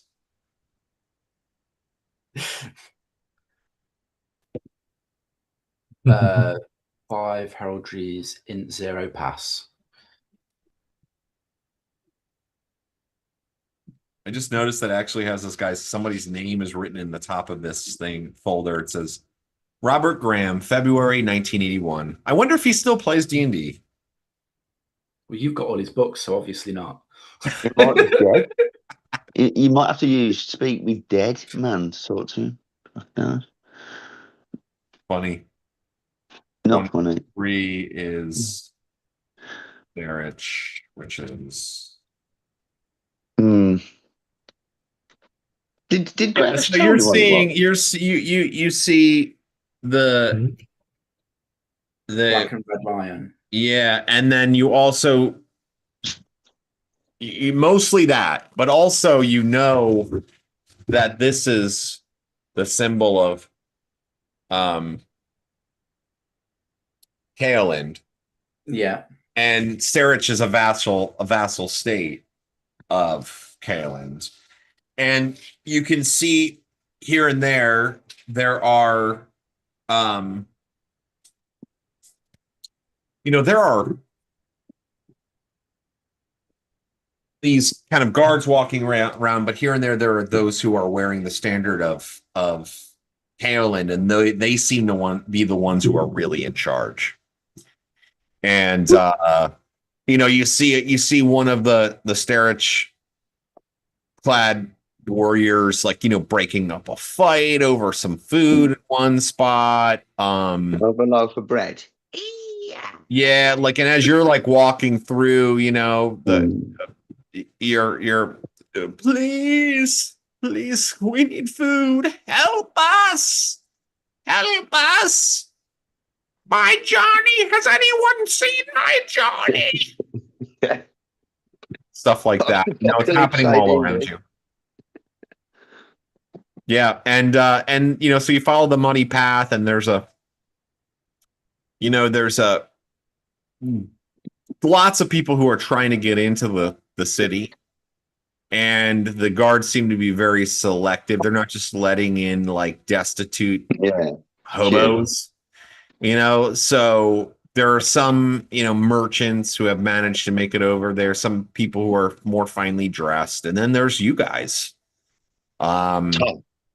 Talk us, announce us properly, and I will present my seal as Lord. We will claim that Tuctrin is an ambassador, and we are here to see appropriate people. All right, smile, okay? And smile. And show my fang. Because he's got a fang in it. Yeah, so there's a group of Keolandish, I think they're called Keolandish warriors, who are kind of standing at this southern gate that's just inland. There's numerous groups like sort of patrolling. There is kind of like a makeshift, I would say, like, I mean, let's not call it a town. We'll say it's a slum where there are people like doing business. You can see like there are little stands set up and stuff, like, but that's not really a part of the city. It's sprung up probably like in the last week or two. And then you get to the sort of the entry area, the south gate, and you wait for a few minutes. Some people are turned away. Some people are let in. The Keolandish warriors are very businesslike and proper, wearing chainmail. They have swords. They have shields strung across their backs, but mostly they look like they're not like brandishing weapons. For the most part, it seems that they're just kind of letting people in. And one of the or letting people in, or putting or pointing people away. And finally, your turn comes, and one of the guards says, "What's your business?" I'll roll etiquette because I can. Make sure I'm speaking properly. Yeah, do it. Sorry, he says, "What's your business?" So that's a pass. I'll say I'm here with Lord Roland. We seek the Earl. We must speak with him about matters that have happened to the south. You must speak to the king's agents. If this is a so-called Lord Roland. I'll step forward. Okay. So, when I swore fealty and had my sigil made here, I was presented with this seal to show you. I'll show him the seal, from which I can make all my documents. Admittedly, I haven't made any documents, but it is a seal.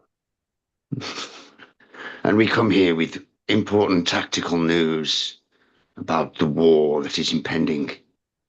All right, Tarkus, make a charisma check. Pass by 6. Come on. He looks at you. He looks at Roland skeptically, but he kind of looks back over at Tarkus and says, "All right, you can come in. You must go speak with Lashton. He is at the manor of Algorthas, the seer. He will speak with you, and you may address your concerns to to him as if he were the heir. Very well. I pass him a You bottle of have- wine. You Like, pass him a what? I'll take out like some. I always have drink on me, don't I? So I'll take out, give this to you and your men from Lord Roland, and I pass him the wine. He says, no, we will not be drinking that. And he looks at it disgustedly. Okay. No, I'll snatch it Where back might then. I find this house? He says, I am not a guide. Go in or don't. Find your own way. I shall stroll in as I scoff. There will be an urchin or something beyond the walls we can hire as guide. You say that as you move through the I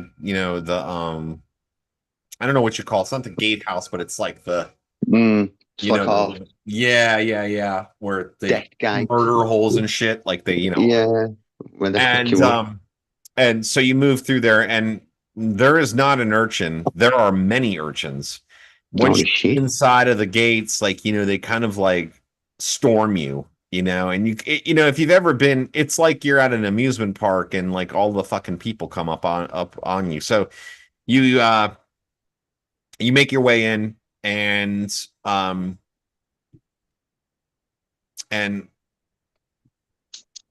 looking for an inn, sir? I can find you the best inn in town. And another one says, Orcas. don't and listen to boars. him. Yeah. Yeah, Orcas they're and all boars. over. I just Yeah. scatter a handful of copper pieces and I look for the one that doesn't chase the copper. Okay, None of them. so you go to you're like I'm gonna scatter. What the fuck? And you see this is like there's like Fucking a knew it. string hanging down from like the side of where your little copper pouch is. You just have like some like it's not your all your money. It's like you maybe a little bit of spending. You have a little pouch that's got a little spending cash. And it's like oh fuck, like you The first somebody thing I thought was keep an eye on your fucking purse. and you see like you're looking around and go ahead and make a perception check. Pass. Or yeah, you see like a little urchin like running off. Feel that one. I'll giggle. Ha ha ha ha. He had one over on you, didn't he, old mate? I said, he'll eat tonight. Him and his guild. Little scoundrel. I do love him. I do love them. How much did that just cost me? Wow, let's say 1 silver and 4 coppers. At least he's not robbing. It was just like the most base. It was like tipping money. It wasn't even like your pouch, It was like a little mini pouch. You just had a few. And you look coins. well rich, don't you? Imagine that. Yeah. Yeah, fucking yeah. I fight, walk in with walking shiny into armor. the fucking refugee Noble. camp. So Yeah, he's a target. It is amazing how these people survive. I'll let that one go. Sir, please, I can show you just 1 copper, and I'll show you wherever you need to go. I'll look him over. What is he? What kind of person is he? Is it like a little kid? Another little bit older kid says, 1 copper, he'll show you nowhere. He'll show you to your own, to a stab in the back. 2 copper, and I'll take you to where you really want to go. Where is it you think we want to go? You tell me. Come, follow me. He puts his hand out to take coin with one hand, and then he's like motioning with the other. I will hire whoever says fastest the way to this place. I'll say the name of the place. Algorthas, the Sage's Manor. Right. Yeah, so the older boy, the slightly older boy says, I know exactly where that is. Come. I'll show you the way. Come, quick. But neither of them reveal it, so they are brighter than they look. I pay the younger child secretly twice the amount, and then pay the guy the amount he's asked. Avoiding me pennies. So I give the little kid like 8 copper, and then I'll give this guy 2 copper. You better be quick, I say. Come, I'll show you. I look around at the heroes. And I shrug. It's like, I'm chaotic, aren't I? If nobody else is taking the lead, I'm going to start doing chaotic actions. Well, I am not the voice of this group. You are as much the voice of this group as I am. It's just that I can be controlled. Tucton and Tarkus often have control, and Grey actually have controlled Roland. But if he's left alone too long, he pisses on doors and just starts going off on one. Well, what is our goal? We must see the king. What See the time? king. We must see this other man. What time is it, Rob? It's evening, sort of. Didn't you say I mean, I would say like it's afternoon. afternoon? Okay. Is there any fucking fines you have to pay for carrying a weapon, or taxes to declare before I get pulled over? Nah, not here. Not here. This is still. Yeah, I mean, Sterich is. Well, I guess Roland wouldn't know this, but Tarkus certainly would. Sterich is a look down upon backwater of a country. Got yeah, fringe borderland. Yeah, okay. Like an uncultured backwater. Mm-hmm. I mean, but more and more like maybe, Mexico. Maybe, but to be honest with you, though, maybe to Roland and maybe to Roland, this is the big city. You know, I mean, this is like this is like Alabama. It's like well, yeah. Roland's seen scum holes, but he's also seen Persian jewels, like Persian fucking mega Pomeranian cities with like fucking forts and shit. Like, so he's seen everything in between, isn't he? Okay, like, but this is bad. This is like fucking. You're gonna get sacked. You're gonna get sacked by the incoming force. Loads are gonna be took slave. I think to myself. So yeah, we'll follow this kid that Roland has hired. And I look out for fucking him taking us down sly alleyways with werewolves. Now, be truthful. And if when we get there, you are quick and good and lead us cleanly and safely, I will pay you triple. What's that? What we dealing with paint? So. But lead me astray and I will be first. You will be first to be slain. So, for I know cities. Yeah, he guides you quickly through the town, which is it's a strange circumstance. Roland and perhaps Tarkus as well have we'll say as having been mercenaries before and traveled together for many years. Perhaps you've spent some time under siege, and it feels a little bit like a siege circumstance where things aren't quite operating at their normal efficiency. And so, you do see there's a chaos in the air, I guess I would say. And you move along the city streets through the rain as it's dropping down upon your heads. You're trying to use your cloaks to keep yourselves dry. And he guides you through the town fairly quickly. And the large black sphere looming ever in your vision, and you're moving kind of closer and closer and closer towards it. And you get to an area that has a number of sort of nicer homes, although they're a bit more modern. And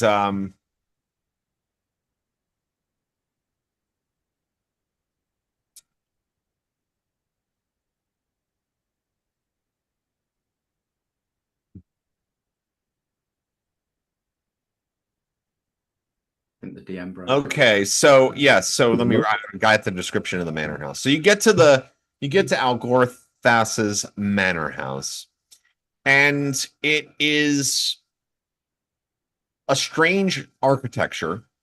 Its portions of it seem to be much older than other parts of it. You can see some weathered stone that have, veined with ivy kind of crawling up it, while other sections are sort of newer, kind of a newer construction, sort of clean lines, more modern. There's a narrow tower rising from one wing of the manor house. It and the grounds themselves are sort of a combination of groomed and wild. There are a number of there's a winding path that leads to the front door, and some of it's like very groomed, but then there are here and there like wild numerous kind of wild plants. Gray ash in particular notices a number of rare and difficult to find like herbs and plants and things like that. Not necessarily just for spell components, but for like for like teas and things. Anybody have herbalism? I do not believe I so. don't believe so. Let's see. I've got healing, that's all. I bet you Zoran has herbalism. Oh, I can almost guarantee it. Yeah, I do absolutely. Yeah, so you make your way to the front door, and there's a Keolindish guard there, and he says, "Your business." Under the rain dripping down on his metal helm. Puts a hand up. I'll show him my seal again and look at Tarkus. Then yeah, I speak, inform them that Lashton is a busy man. What is your business? I come with the Lord from the south. I'm here to speak with the Earl. We have important information. The Earl is not in. The King's agent has taken command of the city.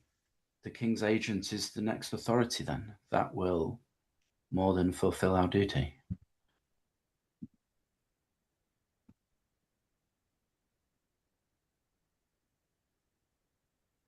Very well. He looks at the seal. Enter. He opens the door for you. I shall step inside. Within is a servant, and he says, just this way, sir. I'll guide you to meet with the King's agent. Stamp my muddy boots all over the fucking carpet on the way in.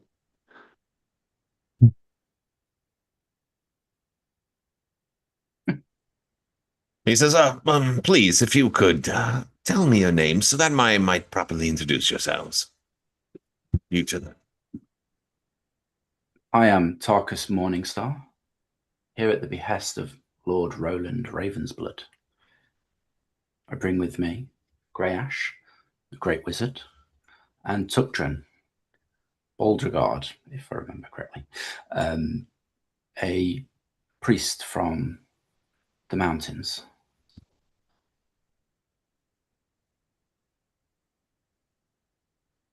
And you? He looks at the gray wizard. Mm-hmm. They said I'm Grey Ash. And you? Looks down to the dwarf. Can you repeat that one more time for me, Rob? Yeah, just he's asking. I just introduced him to everybody. No, I heard you introduce it, and then it cut out. Okay, so I didn't hear that too. So mine cut out a little bit as well. So yeah, I heard you introduce. So you introduced. You didn't hear Rob. Okay. All right. So Tarkus introduces everybody. He says, very good. Follow me. And you move through some rooms, and then finally he takes you to this. He says, wait here. I'll let them know you're ready. And the door creaks open, and the air inside the room is warm and layered. Smoke from a low burning hearth, the bitter tang of crushed herbs, and the faint metallic scent of magic recently used. Every surface is occupied. Shelves bow under the weight of ancient tomes, their spires cracked and titles shifting as if they refuse to be read the same way twice. Scrolls spill from cubbies and baskets, some tied neatly with twine, others half unfurled. A broad wooden desk dominates the room, though it is barely visible beneath its contents. Glass vials of every hue catch the candlelight, emerald, violet, and unsettling shades in between, while ink-stained notes overlap in a chaotic map of thought. A quill scratches on its own, pausing only when it senses attention. In one corner, a cluster of curiosities, a crystal orb that clouds when approach, a brass astrolabe slowly turning without touch, and a small caged flame that flickers like it flickers, though it seems to have no source of energy. There are bundles of herbs drying from the rafters, and the walls are covered in diagrams. There is a chalkboard that has some various facts and figures on it. And other than that, there's a few chairs here and there. It says, I am sorry, sir, for the mess. My master has been very busy working on coming up with a solution to the problem that you have no doubt become attentive to the sphere. Indeed. We saw it as soon as we came upriver, and many about. In refugee camps, and then within past the guards. Again, more urchin and ruin. Tell me what has befell this place. He says, I will leave that to my master, Algorthas, and Lashton. The king's agent is a peculiar man. I give you that as fair warning. Sirs, may I get you any food or drink? You seem to have been on the road for some time. A spirit to warm the cockles will be good. Yes, A brandy ale or a mead. rum, or a port, or a whiskey. I was thinking along the journey, why Drow would want to attack the surface if it contains the light which they hate so much. A sphere of pure darkness seems very I gasp. very convenient for them. Maybe they have some greater plan for a greater sphere. To plunge the world in darkness. And the Why else would they want the surface? They had no need of it before. Yes.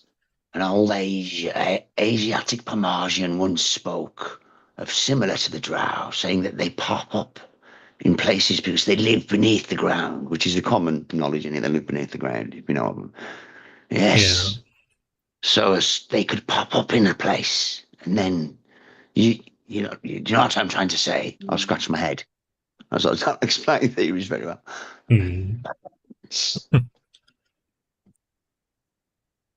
I'm intentionally saying this within earshot of the guy that's researching all this stuff. Well, no, yeah, so there's nobody in there except for you guys, and then the servant leaves. He comes back, with some drinks and stuff like that. I would like to draw your attention as players, just to refresh your memory as characters, is to take a look at some of the to revisit. You have a couple of handouts that you might want to take a look back at before they arrive. Erin, wasn't he over here? Somebody with an E, wasn't he? Living... Or am I getting totally lost now? Plus, it was mostly ogres and giants. It was only a couple of drow people, wasn't he? Can add it. Great.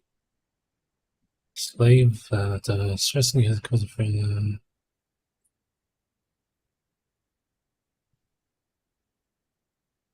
I think the slave note and the coded note are the two most important. The others are notes to us from the Drow Yeah. Well, that's an evidence in itself to Yeah, present yes, in it it. is. So good revisiting. So we had the battle at the Cove. They've used illusion. They've got a fucking evil, non-torturous git illusionist person on their side who's either a mastermind or an agent. We've got land forces like ogres and giants roaming around smacking stuff. No real sight of the Drow, those few we met, but then now potentially they could be the link to the giants. We don't know, do we? No clue. Hmm. I would say the giants are more of a worry than the Drow, personally. I assume one is the cause for the other. I concur with that. So there was the consternation in the noble houses. I assume those would be drow noble houses, but maybe they're not. Maybe they're human noble houses that were in collusion. For some reason, I don't know why.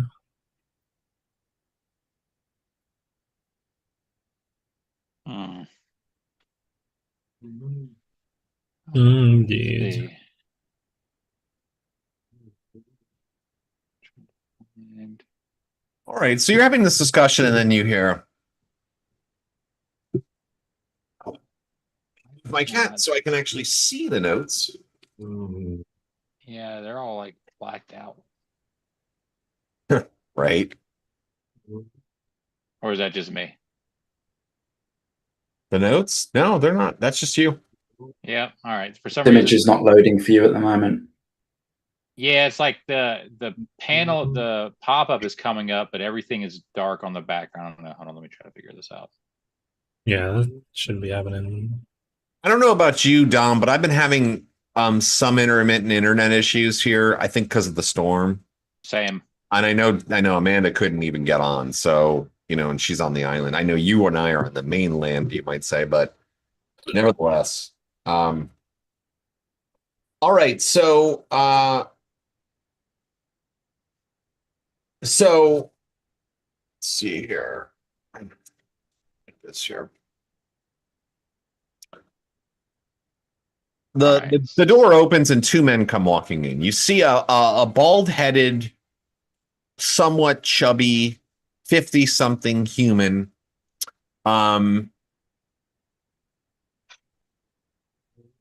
He's got like a little gray goatee. He's wearing all red robes. He's got like a golden chain hanging around his neck with various like sort of strange sort of symbols hanging from it, gold cuffs. And he is walking next to a sharply dressed younger man, probably in his mid-20s, so actually probably close to your guys' ages, I would say at this point. And he's got the younger man is wearing spectacles. He is like I said, he's sharply dressed in a sort of formal looking suit, although his sleeves are rolled up and his collar has been loosened. And the older man says, Randos, now you must understand that this is just I have gone through all of my books, every fact and figure. There's just simply nothing that can be discovered about this. It's just too much. We've never seen anything quite like it. And then the younger man says, well, I understand this, of course, but you know how Lashton is. If we don't come up with something. Oh, and then they see you. Oh, yes. And then the older man says, who are you? And then the servant comes walking back in and he says, my lords, I apologize. These are the guests that I mentioned that are here. Tarkus Morningstar, Tuctran Bolterard, Grey Ash, the wizard, and Lord Roland Ravensblood. He commands lands to the furthest southern reaches of Sterridge. Oh, yes, of course. I'm sorry. Allow me. I am Algorthas. I am a sage. Welcome to my manor home. This is Prefect Randos. He is aide to the wizard Lashton, who will be here momentarily. Please ignore our prattling on about the difficulties that we are facing. We are just under quite a bit of stress, as you can imagine. Please have a seat. I see that my manservant has brought you drinks. Bring me one as well, could you? Yes, thank you. I appreciate it. Mhm. Brandos, would you like Oh, anything? Oh, I'm fine. Well, on that note, I believe that some of what we have brought or come to bring to your attention is possibly something to do with what you have going on here already.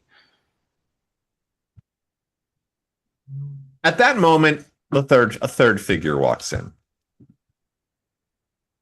Although perhaps I shouldn't really say he walks in so much as he arrives. You get this. He arrives. So is this who is this? Is this like the Algorath the Seer? No, Algorthas is the balding man. This is Lashton the Wizard.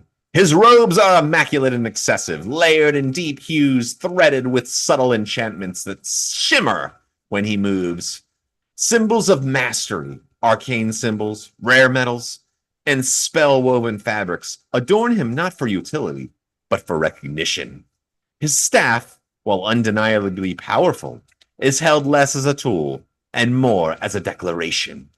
His gaze is sharp, calculating, and perpetually unimpressed. When others speak, he listens only long enough to determine how wrong they are.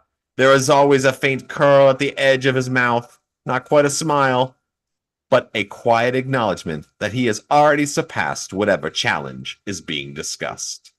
Power clings to him like heat from a forge. Small, unconscious displays of magic ripple outward. Candles brighten as he passes. Pages turn themselves in his presence, and the air hums faintly with restrained force. His voice is smooth and deliberate, carrying the weight of someone who has rarely been contradicted, and even more rarely been wrong. When he explains something, it is never a conversation, it is a correction. Wow, he's like Tim the Wizard, Monty Python. Like, Oh, gods. I step back. Could you not have at least showered before you came trampsing through here? I'll sniff my He armpits. shakes his head.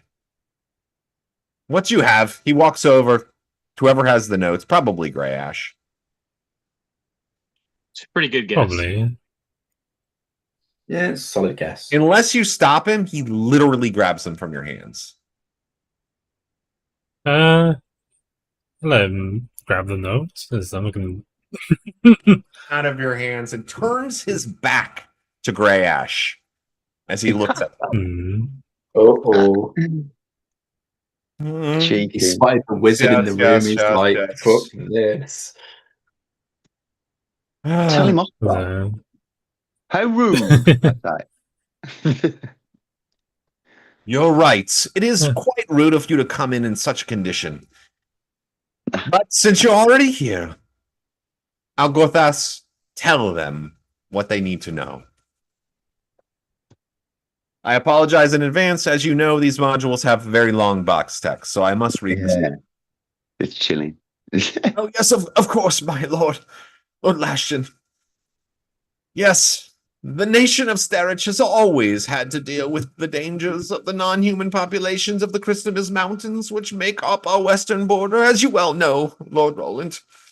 These mountains are the home of a large number of hostile races, including the various breeds of giant kind. These giants have been conducting small raids against our western farms and towns for years. And a sizable portion of our militia has been devoted to protecting that portion of the realm. Recently, however, the number and size of these raids has increased dramatically, and worse yet, they appear to be more coordinated than is normal for such dull brutes. It has been confirmed that several giant leaders have engaged in, and these leaders are rallying their people in a genocidal war against all of humankind. He points to like this series of figures on the wall that make no sense to any rational human being. Or Ooh, we've got military history. Do they look like troop movements or anything? As I go, I can do it these looks short like a things. series of numbers and letters and symbols that make Got no ya. sense to anybody except for the person. Super complex chart with colours and dots and fucking Yeah. Yeah, I got it. Yeah, sorry. Okay. In normal times, the nation would be hard pressed, and aid was requested from Kaoland. And he motions to the wizard. But to make matters worse, a fearsome spell has befallen the city of Istivin, cutting off all normal leadership. This foul magic first appeared a fortnight ago. Some say that a powerful demon appeared in the courtyard of the citadel. Some say that a gift from another country was instead a deadly trap. Some even say, and he glances over at Lashton, that it is the result of meddling in arcane matters that were too powerful. Lashton just rolls his eyes. In any event, by the next morning, the entire citadel was covered by this black hemisphere. One of two things happen to those who approach the sphere. If they are strangers to the land, the sphere appears hard and solid as a rock. If they're native born, however, they can walk right into the sphere itself. But those who have entered have never been seen again. They're what, sorry? If they're what born? If they walk in, they are never seen again. They never return. If there was something born, native born or no? If they are native born, if they are from this region. Oh. How unusual. Yes. It's very unusual. Very unusual. So thank you for bringing this to our attention. We will handle it from here. You can go back to wherever you came from. We are done. We have no longer need of you. We are from here. And do not talk to us in such a manner. We are the ones who have defeated the very temple of elemental evil itself. We have come to offer aid. Is there nothing we can do to help penetrate this hemisphere? He looks at you, incredulous, and he turns and he walks over to the corner of the room and he grabs something. And he turns back around and he hands you a broom. And he says, then you can sweep up the mess you have made. If that's what you're going to help with. I'll snap it into 6 pieces. How dare you? The broom should sweep the house. You are the very house that needs sweeping. Randos, the assistant says, whoa, please, everyone settle down. We're all here for the same reason. You don't see the opportunity before you. Algortha says, please, let us not fight here. There's dangers. Last is very well. Perhaps you can help. We have been discussing something that might pertain to you. So perhaps it would make some sense for us to speak more cordially. Have a seat, and I will explain.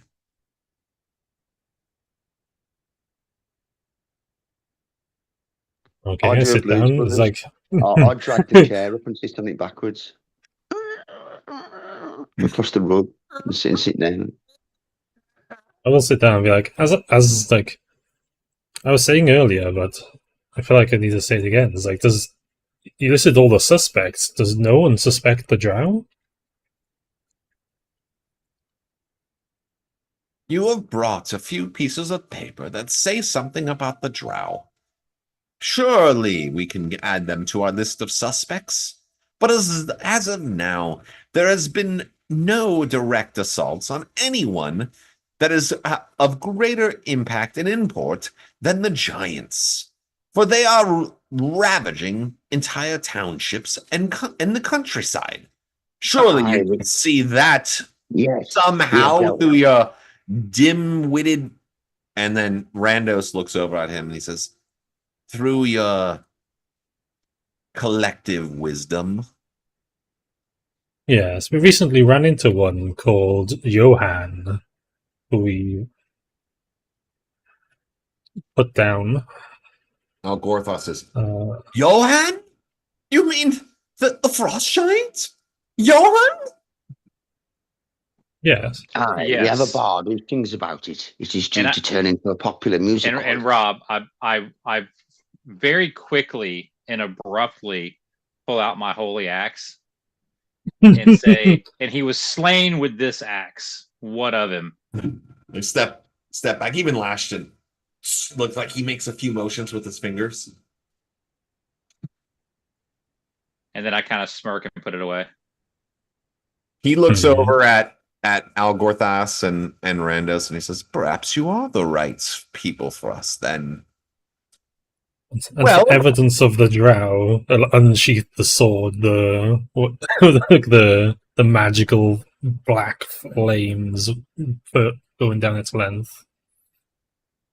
It's like the long sword of life stealing. Yeah, We will do life- this. But first, tell us what it is, and then we can Weapon. discuss looting and free tax from my land for a while. He says, we will discuss nothing of the sort. There are much greater issues that must be dealt with now. And as I said, perhaps you can be of help.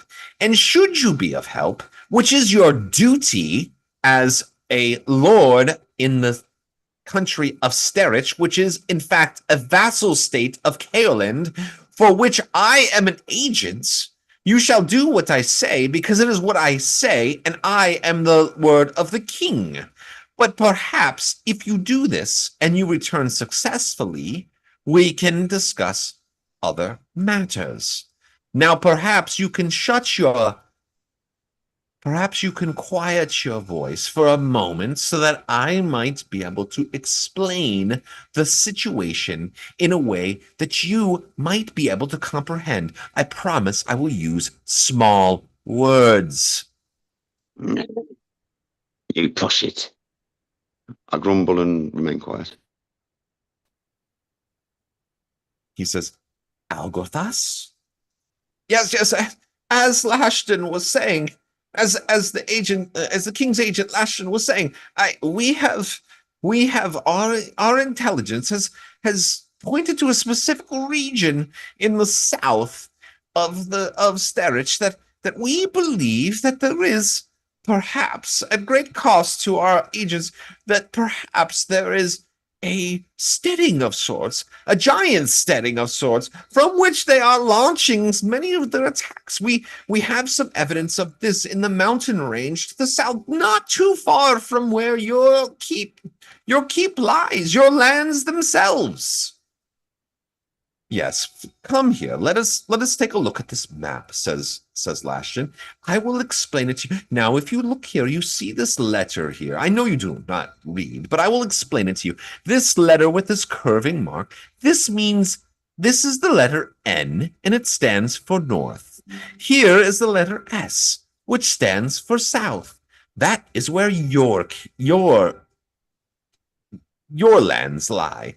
Just to the south of that are a mountain range called the Jotuns. If you see here, and he points to a specific area, he says, we believe that there's we have confirmation that there is a giant steading in this region. We have it on good authority, given our at great loss of life on behalf of those who operate in under the rulership of Kaoland and the agents which we have sent, that this specific area must be one of the staging places for these giants. So we would have you travel, as is your duty, to the Jotuns and take care of this menace, returning any additional evidence that you might find and then we may discuss taxation and other matters. Meanwhile, myself and those who are more intellectually alert shall deal with the problem of this sphere. Any other further questions, or can we move on to the important business that we have to take care of? What about the movement of the people, the refugees? Is it best they stay here if the attack is likely to come from the very lands to the south of me?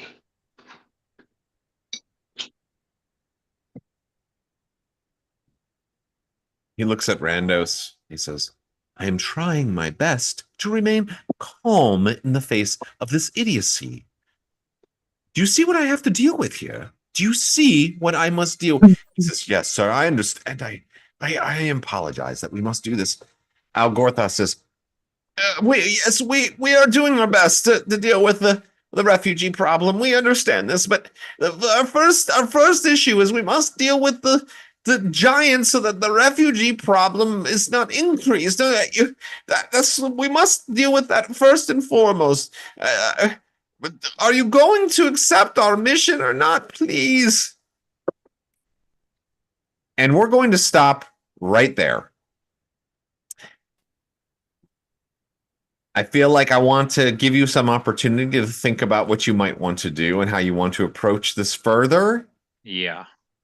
Because fireball. No. and this takes us through part one. We are going to take a little pause here for a little bit for those who actually watch the stream. We're going to take a little pause here, take a journey into the realms of Cthulhu mythos for a little while. So we'll take a little break here from this campaign for a short period. Now that you've made it back to the city. And I want to do shopping. Yeah, that's what I was going to say. Shopping. There's no city. we can do a little shopping too and stuff like that. And in fact, I would highly recommend it. There'll be a period of downtime that you can have here to do some additional research and things like that. But you can consider it, and then we'll come back to that when we start again here, probably in a couple of months, to be honest with you, as we get started with Masks of Nythrolathep. Is that how you pronounce that? Nyarlathotep? Nyarlathotep? Yes. Mon. Hey. Imhotep. I gotta read up on that and make a character, so. Yeah, and Chris is going to be running that for those who stream. One character. We got to make 3 characters. I need to make like 5, but I just need to make my first one. My first one I think is going to be a disgraced soldier. So if that helps anything, I have an idea for that. Okay. Mine's going to be a butcher. That's a good idea to think ahead, because you're going to roll 3 sets of stats. Pick your best set of stats that you want to keep that suit the character you want to build. And then from there, you can build your character. So obviously, if you've rolled something shit, I mean, you can be any profession. So that's the beauty of the game. Like, you know. Yeah, so those who are interested in catching that campaign, we will be streaming that as well. But let's finish this off here. Really, I mean, God, this is it. There's been so much combat lately. That was some amazing role playing on your part, everybody. So I'm gonna we'll say it's Istivin. You kind of got yourselves in the door. I'm gonna give each of you 1500 XP, role playing XP for the session, and I'm gonna give Dom an extra 500 for tonight. I think with the axe stuff was just so good. Really amazing. It was dicey. It was, and it was really good. You played it really well. I think you played it really fairly. You know, I know it's hard to your character has a cursed item. You know, he has a cursed item. And my thought process was it hasn't fully dominated me. I know that I have it, but I don't want to get rid of it. But I don't want to fight my companions that I've been with through all this thick and thin. So how do I play both sides? And that's what I was trying to go. Well, I have a 19 wisdom. Let me play both sides. Yeah. But if I would have failed even more, then I would have started leaning more and more towards the action. You know what I'm saying? Like I was trying to lean one way or the other. You know, Mm. I based thought it on was actually really a cool, just sort of coincidence or luck of the dice that you made the first 7 saves, and then you oh 2, because then it was like you resisted, and finally you just had to give in. Like that was cool, like it was. I was like you're watching gonna I'm rolling the dice and I'm Mr. like, I Heron. need an 8 or higher. And I'm like, I got a really good save for this. And it might even have been lower with the 4, but I was like, I'm not going to go back and recalculate it. My sheet says an 8. I'm just going to go with an 8.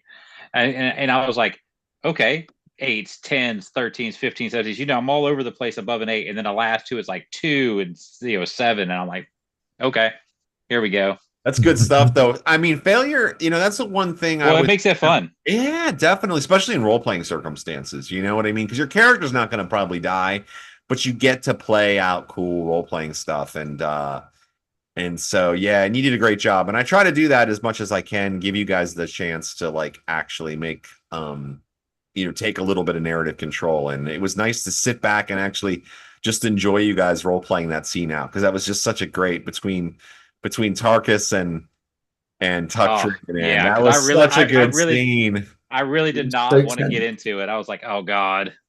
Yeah. I was hoping I was gonna lose initiative and he would get that remove curse off to see if it did anything. Because the remove curse might not even get rid of it, depending on the item, Luke had created a pretty cool alternative spell too. They were probably gonna put me to sleep and his other stuff like We've that. been discussing all kinds of things. Like, am I accidentally going to have to try and hold you? Like, Well, maybe you- Oh yeah. I Well, I was did gonna post say, the you spell. can. I did post the spell in the group chat because I didn't want to be all underhanded. I didn't read the group We're chat, a so I didn't even. party. To be Yeah, honest, it's like I train just wanted to spotting be when I open give with up you of Halloween. what's going to happen. Well, I didn't even read that part of the group chat, so I have no idea. Because when y'all started talking about it, I said I'm not going to read the group chat. I just didn't want to know.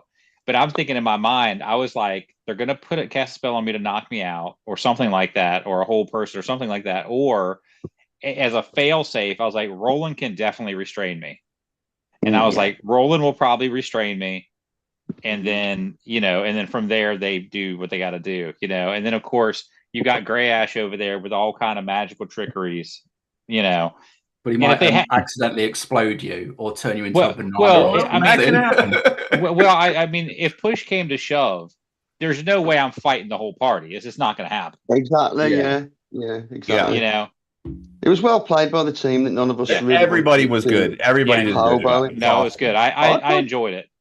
I Yeah. tried to add loads on the boat with the skillet master and the robot boatman. We got the super boat. We got the mega yacht. I love it. Well, guys, that was great. Rob, good stuff, man. So we're gonna do for Thursdays then. Next Thursday, we good to start some mask? I mean, at least maybe characters or something. Session 0.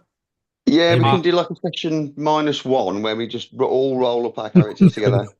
Yeah, that'd be good. That'd be That'd be fun. good. That'd be fun. Yeah. All right. Awesome, guys. Great game. Love playing with you all this. So, like I said, I say it all the Good time. I game. really mean it. And to really- everybody watching, thank you for watching. Yeah, for sure. I mean, it's such a pleasure to play. It's just, it's so hard to get games together as an adult. And we've been keeping this campaign going now for like almost 4 years. Just really impressive. So